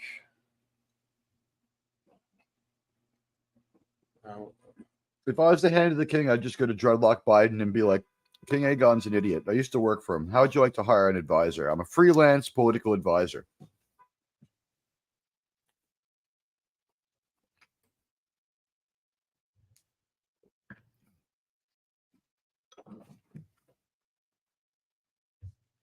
Matt Smith needs no advisor as Prince Daemon. He's alpha as all get out, man. He has no hesitation about anything. He might be the most uninhibited person I've ever seen in a TV show. He just does things. Feels like killing someone, he just goes and kills them, steps up to him and kills them. Feels like, feels like, having a cauliflower head baby. He just goes right ahead and has it. He doesn't give a shit. Feels like cursing someone out and calling him a fucktard. Just goes and does it. Dragon seeds are anyone that was a bastard for a kid of the Targaryen bastards on Dragonstone. Oh, okay. In that case, there's been no mention, but we have found out that there are more dragons in the pipeline. We need them.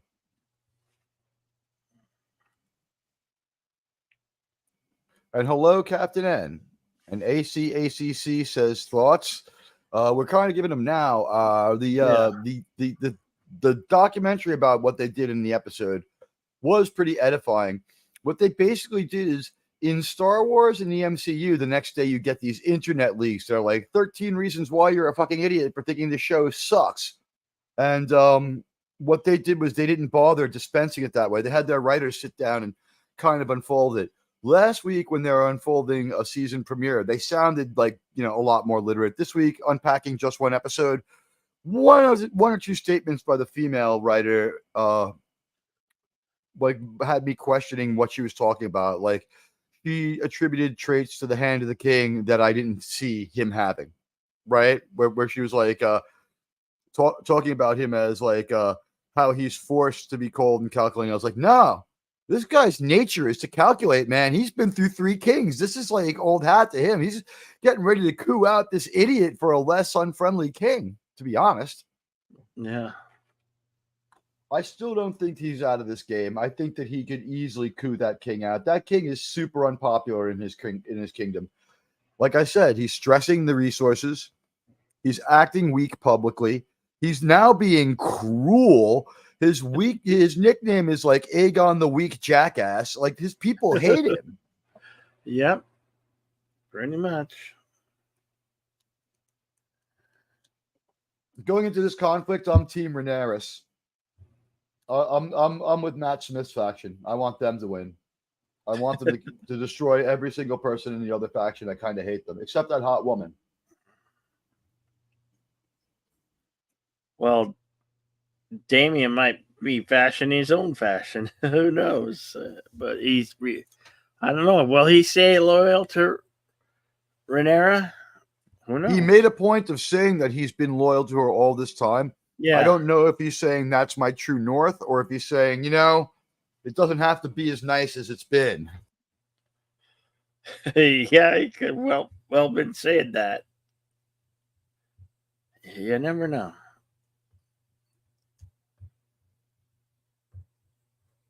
The shit will be going down on these later episodes. To me, Prince Daemon is a kind of a hard to read and interesting character. He's absolutely deeply interesting. There's something about the way he chooses to engage in this world of politics. There's a deep sense in my feeling. I feel like he's an unpredictable guy. Like, he's predictably erratic. He's going to do something that, first of all, it's going to be magnificent no matter what he decides to do, because his actor just has this character down. I will never think of this character as anything but this actor. This is a near masterful portrayal, in my opinion. I want more screen time for the guy. I don't know what else to tell you. Right. Fucking great. He's fucking great. I know. If we could get him and the guy who's the Hand of the King on the same page in the same room, I think it would be a pretty interesting conversation. I would love to see that scene. What do those two characters have to say to each other? He's like, so you plan out the bitch boys wars? He's like, yeah, so? Wait until the Battle of God's Eye. I'm not familiar with that. So that must be from the novels. I'm curious, though, Josh. That sounds like a hell of a battle, It's a great name. In Game of Thrones, the 2 best battles that they shot was the Battle for Hardhome and the Battle of the Bastards. It was actually called the Battle of the Bastards.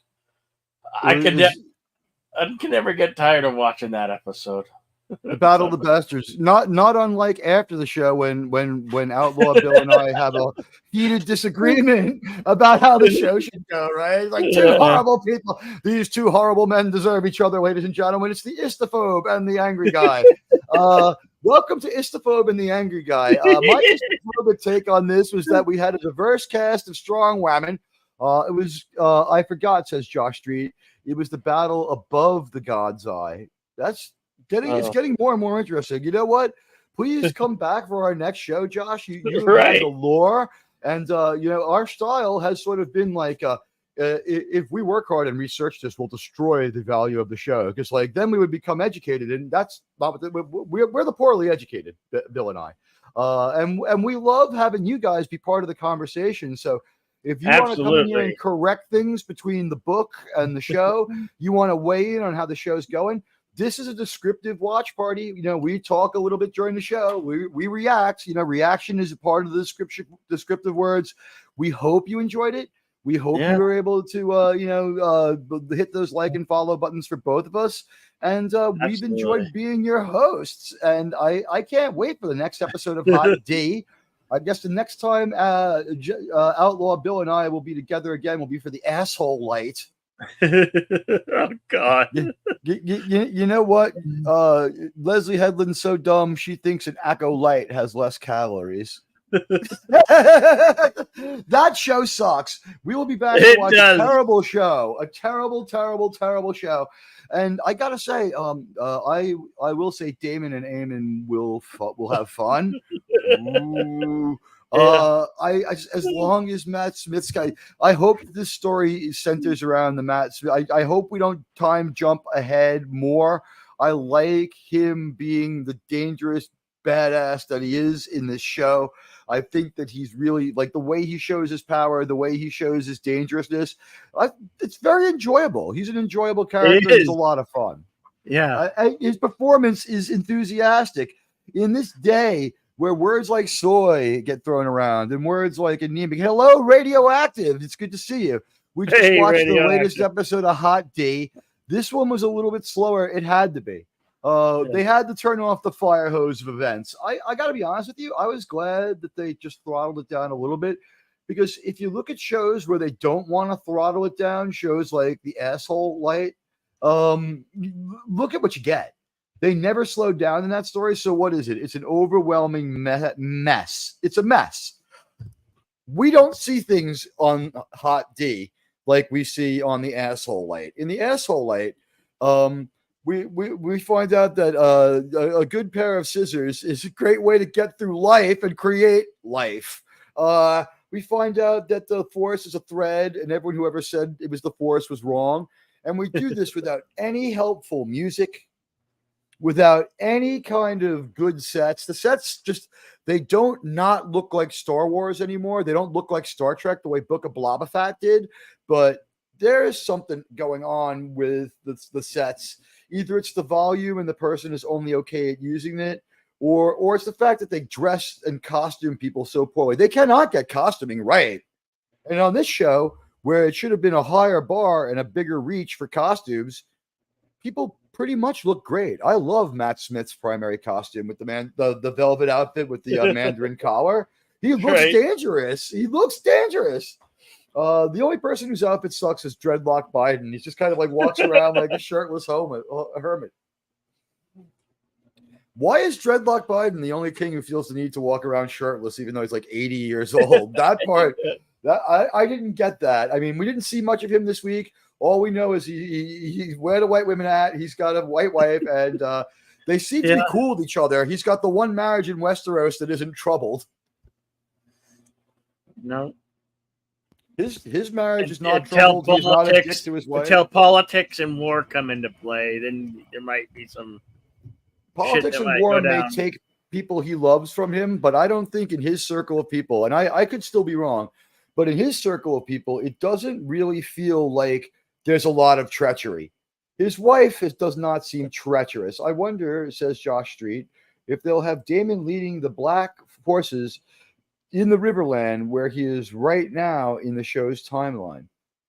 I think that next week they're going to continue to extend the drama. We had what to them was a pretty big payoff. We found these behind inside the show things from the writers. We find out, what we're guessing at the show often gets just outright confirmed. That's been helpful. The showrunner and one of the writers. And it's a lot better than getting an internet leak tomorrow that insults your intelligence. I'm so tired of that with New Trek and with Star Wars. Anyone paying attention would have seen that the crumbled up fabric behind, so-and-so was clearly the cloak of a moisture farmer, meaning that the Owen Lars must be. No, none of that stuff is true. Your Star Wars show makes no sense. Watch this show. Watch Hot D and see how characters work. These characters who speak in flowery Shakespearean ways have not lost me. They have not lost me. They say fuck you enough. Good news. They've already renewed it for season 3 for the House of the Dragon. as long as they don't overrun their source material, which seems to have been the problem with Game of Thrones, then I will be happy. They might be expanding far beyond what the source novel had, simply because I believe that what it says one novel. IMDb's or Rotten Tomatoes say it was renewed and canceled. So, you know what? That would make sense, though. Like, your story is over in one more season. Do it, and if you want to keep going, shop your show. Otherwise, you can bring it in you can bring this in 3 seasons. This might be a 3-season show. We're about to go to war with all factions. Where do we go from there? Someone will win, someone will lose, and 5 different factions will squabble over the leavings. Right now, it's got a 92% critics fresh and a 90%. It's a little high. Yeah. After 2 episodes. Episode 1 of the season and episode 10 of last season were both 7.5 or 8s. They're really good. This episode, I'm not flirting with 8. It's a 7.5. 7.5 out of 10. This was a 75% good story. At no point did boredom set in. At no point was I disinterested. Nobody flubbed any lines. There was no terrible writing. Everything in the episode made sense. It's just that we've gotten 2 episodes of like lots of events and like an enormous, just not an injection, but just like a rush of adrenaline and just so much happening. And this week we slowed it down to just one personal fight. And it was, of course, the woke Hollywood writer had to invoke the American Civil War because that's topical to do now. But the other writer, the guy with the leather jacket, he seemed to have I hope he's writing more of it. He seemed to have much more of a command of the show, didn't he? Yeah. So next week, any predictions? It looks like we're going to troop out to war very soon, but I have a feeling that will be the end of next week. Next week, we're going to find out that we can't not go to war, and we're going to probably go from faction to faction as they register whether they're going to be part of this conflict, whether they want out of the conflict, or whether they all form a coalition of their own and tub thump these other 2 factions that are about to go to war, because we don't know how contiguous everyone in Westeros is. I've never seen a map of it. Does everybody have a common border somewhere where they can go fight? Someone's going to have to run through someone else's kingdom. There's going to be dragons going after dragons. And I think we just found out if dragons fight dragons, that'll be real, real, real bad. I don't know. Is there something quantum about the amount of dragons? Like if 2 dragons start fighting, is it like an earthquake going to happen? It's a 5 out of 10, 5 out of 5 of 10 for you. Well, Josh, you have read the books, so you have the right to have that opinion. And I believe that if I had read the books, I would probably, like most other people who read the books, be a little less into it. I would probably like it less. I'll probably sit at a 6.5 right now. As far as this season goes, 6.5 right now. I don't know. I wanted to give this episode still a 7 to a 7.5, simply because I thought the acting performances were very good from everyone. Yeah. Like we had to slow down and get to know, okay, if we had just kept going forward with event after event, we would have had a drunk king who was evil because he's bad. He's spending some time showing us what a douchebag he is. You know what I mean? We needed him to demonstrate that he's a douchebag. And boy, was he a douchebag this week. King Aegon II is known as Douchebag the Week by his people. Teague, says Josh Street, the Dance of the Dragon, House of Dragon, was the worst civil war until the Blackfire rebellions. Yeah, if you thought that I was talking about their civil war, she was talking about the American Civil War. She brought that up. But really, aside from the fact some people say brother against brother, and it was sort of not very literal sense, although I'm sure it happened. It was the biggest conflict we've had. Just her 2 comments stuck out as out of place to me.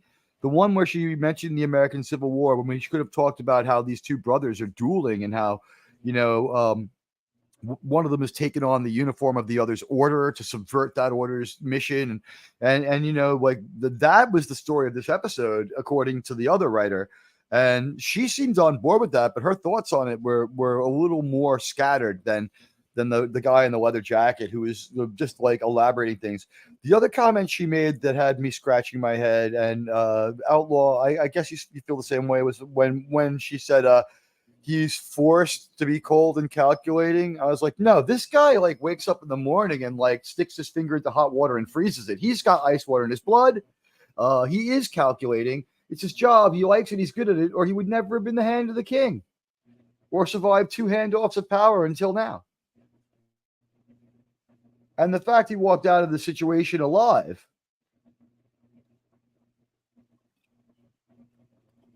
But thank you for the information on the House of the Dragon Civil War. I think I'm of two minds about this. I might have to take a poll on my channel. I'd love to know what people think about whether or not I should read Game of Thrones now or wait until people are done making shows about it. Because if I read the books, I'll probably hate the shows forever, right? Isn't that how it kind of works?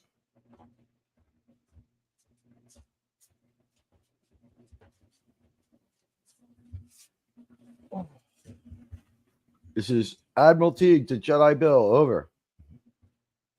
Okay. Outlaw might be away from the mic for the moment, or he might be muted. I'm back. Oh, okay. I didn't know. I was wondering how long to elaborate my point there for. But this was a great episode as far as we had to see the bad guy being bad. We had to see Prince Daemon's vision and Prince Daemon's kind of political acumen. He had to display it. I was not bored, but this was not like a breakneck rush of events. It's really difficult to allow all the nuances of a novel into a screenplay, says Radioactive. No one did a better job than Peter Jackson, and purists of the book are furious with those movies. Furious. I walked out of those movies with people who were just bristling with anger, and I was like, I think you may be going a bit too far in a few places. This movie's okay. And they're like, they dropped Tom Bombadil. And I'm like, stylistically, it's designed to be that way, and you can't undo it, but you can diminish the effect. Like, just pretend they saw him anyway. I'm like, well, that doesn't work out. And I'm like, well, what if they had him and he sucked? Because that's what I think we're about to get in their Rings of Power show, is a bad version of some visualizations that heretofore there have been 2 Lord of the Rings movies. One went 50% of the way through the story, but both of them did the Bombadil part of the story or handled that time in the story.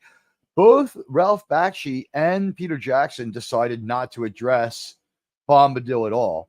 And that's because Bombadil is a Luvatar. So going to see God and having him hang out and break the rules of the ring, it worked in a book, but I think it would have been poison to a movie. So as much as my good friend Radioactive is absolutely correct here, and the biggest thing would be like, you can't go inside someone's head. It's been a really long time since we've shown someone thinking and heard like a voiceover of their inner thoughts. That seems to have passed out of movies. Bill, when was the last time you saw any filmmaker try that? That seems now to be antiquated, right? We don't try to go inside the minds of the characters like we do in a book anymore. No. We failed at it. Let's face it, that reverbed voice while you see the person thinking their inner thoughts was only just so good. And, with something like Dune, we may be getting to the point where we have to admit that some books should only be books. Like, I don't know that either Dune movie is a home run or the greatest. People have expressed that they liked both of them. And it seems like the second Dune movie, and by which I mean the Denis Villeneuve duo of Dune movies, did he come back and yet again renew the thread again, as he does with every movie? Like, if more people see the movie, I'll make yet another installment of it. Because he seems to do that around week 2 of the box office. Shows when other directors should be on vacation, relaxing, he shows up to troll everyone who saw his movie week 1 by saying, maybe it's not a complete vision. He did that with Blade Runner, and he did that with Dune 1. And I have grown tired of Denis Villeneuve making these promises. But I kind of believe the Hot D people when they say they're going to deliver this war. I just believe that we've got 7 episodes. So we'll get to the war in about 4 more episodes. I believe that these armies are going to take a while to come into contact with each other. I believe that there'll be an abortive engagement of some kind. Radioactive says Dune is another classic example where you can't capture the depth of the novel in a 2 to 3 hour movie. I would argue that Dune might even be to the point where if we saw a mini series, not quite get it either. there might not be enough time, money, and attention to do proper Dune, but maybe Frank Herbert was just a really good author whose books defy cinematic. Dune 1 is a fun movie. I love Dennis Lynch's Dune, but maybe he didn't script the story. From the main show of Game of Thrones, I really would have loved to see more of the Night King and the Peaceful and the Ice Spiders that were from like the novels. We're back before anyone knows about that. You could have had seasons upon seasons. That wars could have gone on and storylines could have gone on, but they fucking rushed through it all once they claimed they ran out of source material. Well, they didn't claim. There is no book, right? George R.R. Martin would be making money off that thing if it existed, even if it was just a pile of index cards. Right. At this point, George R.R. Martin, please just call someone, finish this narrative, have a ghostwriter do it. It's fine, buddy. We trust you to finish this book, without writing every word of it. Just hand off the plot and please, by all means, let people have an end to this story. And on a related note, I just saw out of nowhere, people were talking about long gone, lamented franchise Sopranos. You know what? Since they were all heading to the set to start filming the movie anyway, could we please release the Sopranos movie as a cartoon? Just have everyone who's still alive do voices, hire someone to be a good Gandolfini, and give us the end of the story, because I still don't know what the hell happened in that restaurant like 15 years ago now.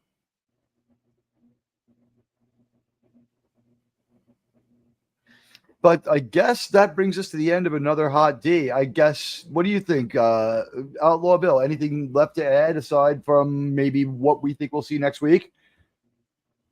No, not really. Just I'm looking forward to next week.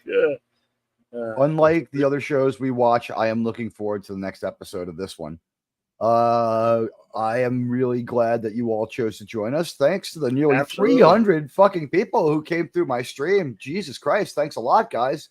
It was nice to see everybody, but we are looking forward to the next episode of Hot D, and we are dreading the next episode of The Acolyte. I got really drunk last night, so I don't need to remember the last Acolyte to see this one. I've already forgotten it. It's just it's so not memorable.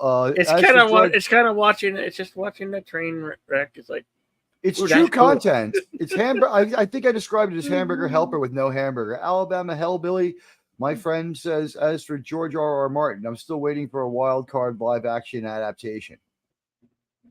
Well, all I can tell you is if you're expecting anything from George, we have predicting one of the worst football seasons in history here in New York City. So I don't think that's going to help you guys, because he goes to both teams every game. And you see him there in his little sea captain hat at the Jet game, and you're like, you're not helping me feel any better about this nightmare. But, leave it to a Jets fan to write the ultimate book about the frustrating struggle to have power and relevance. And, what happened to Pedro Pascal, the guy who notably wore green, the Jets color? He got his head cut in half sideways too, didn't he? Yeah. We like to do that in this show every once in a while. We like to cut people's head in half sideways. Yeah. To show them what the fuck we're talking about. Like, they're proactively making sure there are never zombies in Westeros. Oh, wait, there are zombies. We got the White Walkers in the Ice Kingdom.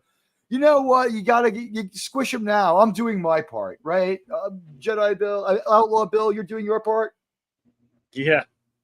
We're doing our part. Thanks a lot for joining us. And I guess that brings us to the end of another one. May the thread don't thread on me. The official motto of the Outlaw Bill and Admiral Teague watch parties. Don't thread on me. Next week in a few days we'll be back to update you on the thread. This show is so great. Yeah. Until then, have a great weekend. Great week. Enjoy your week. Happy Monday, everybody. Until then, remember always to be excellent to each other.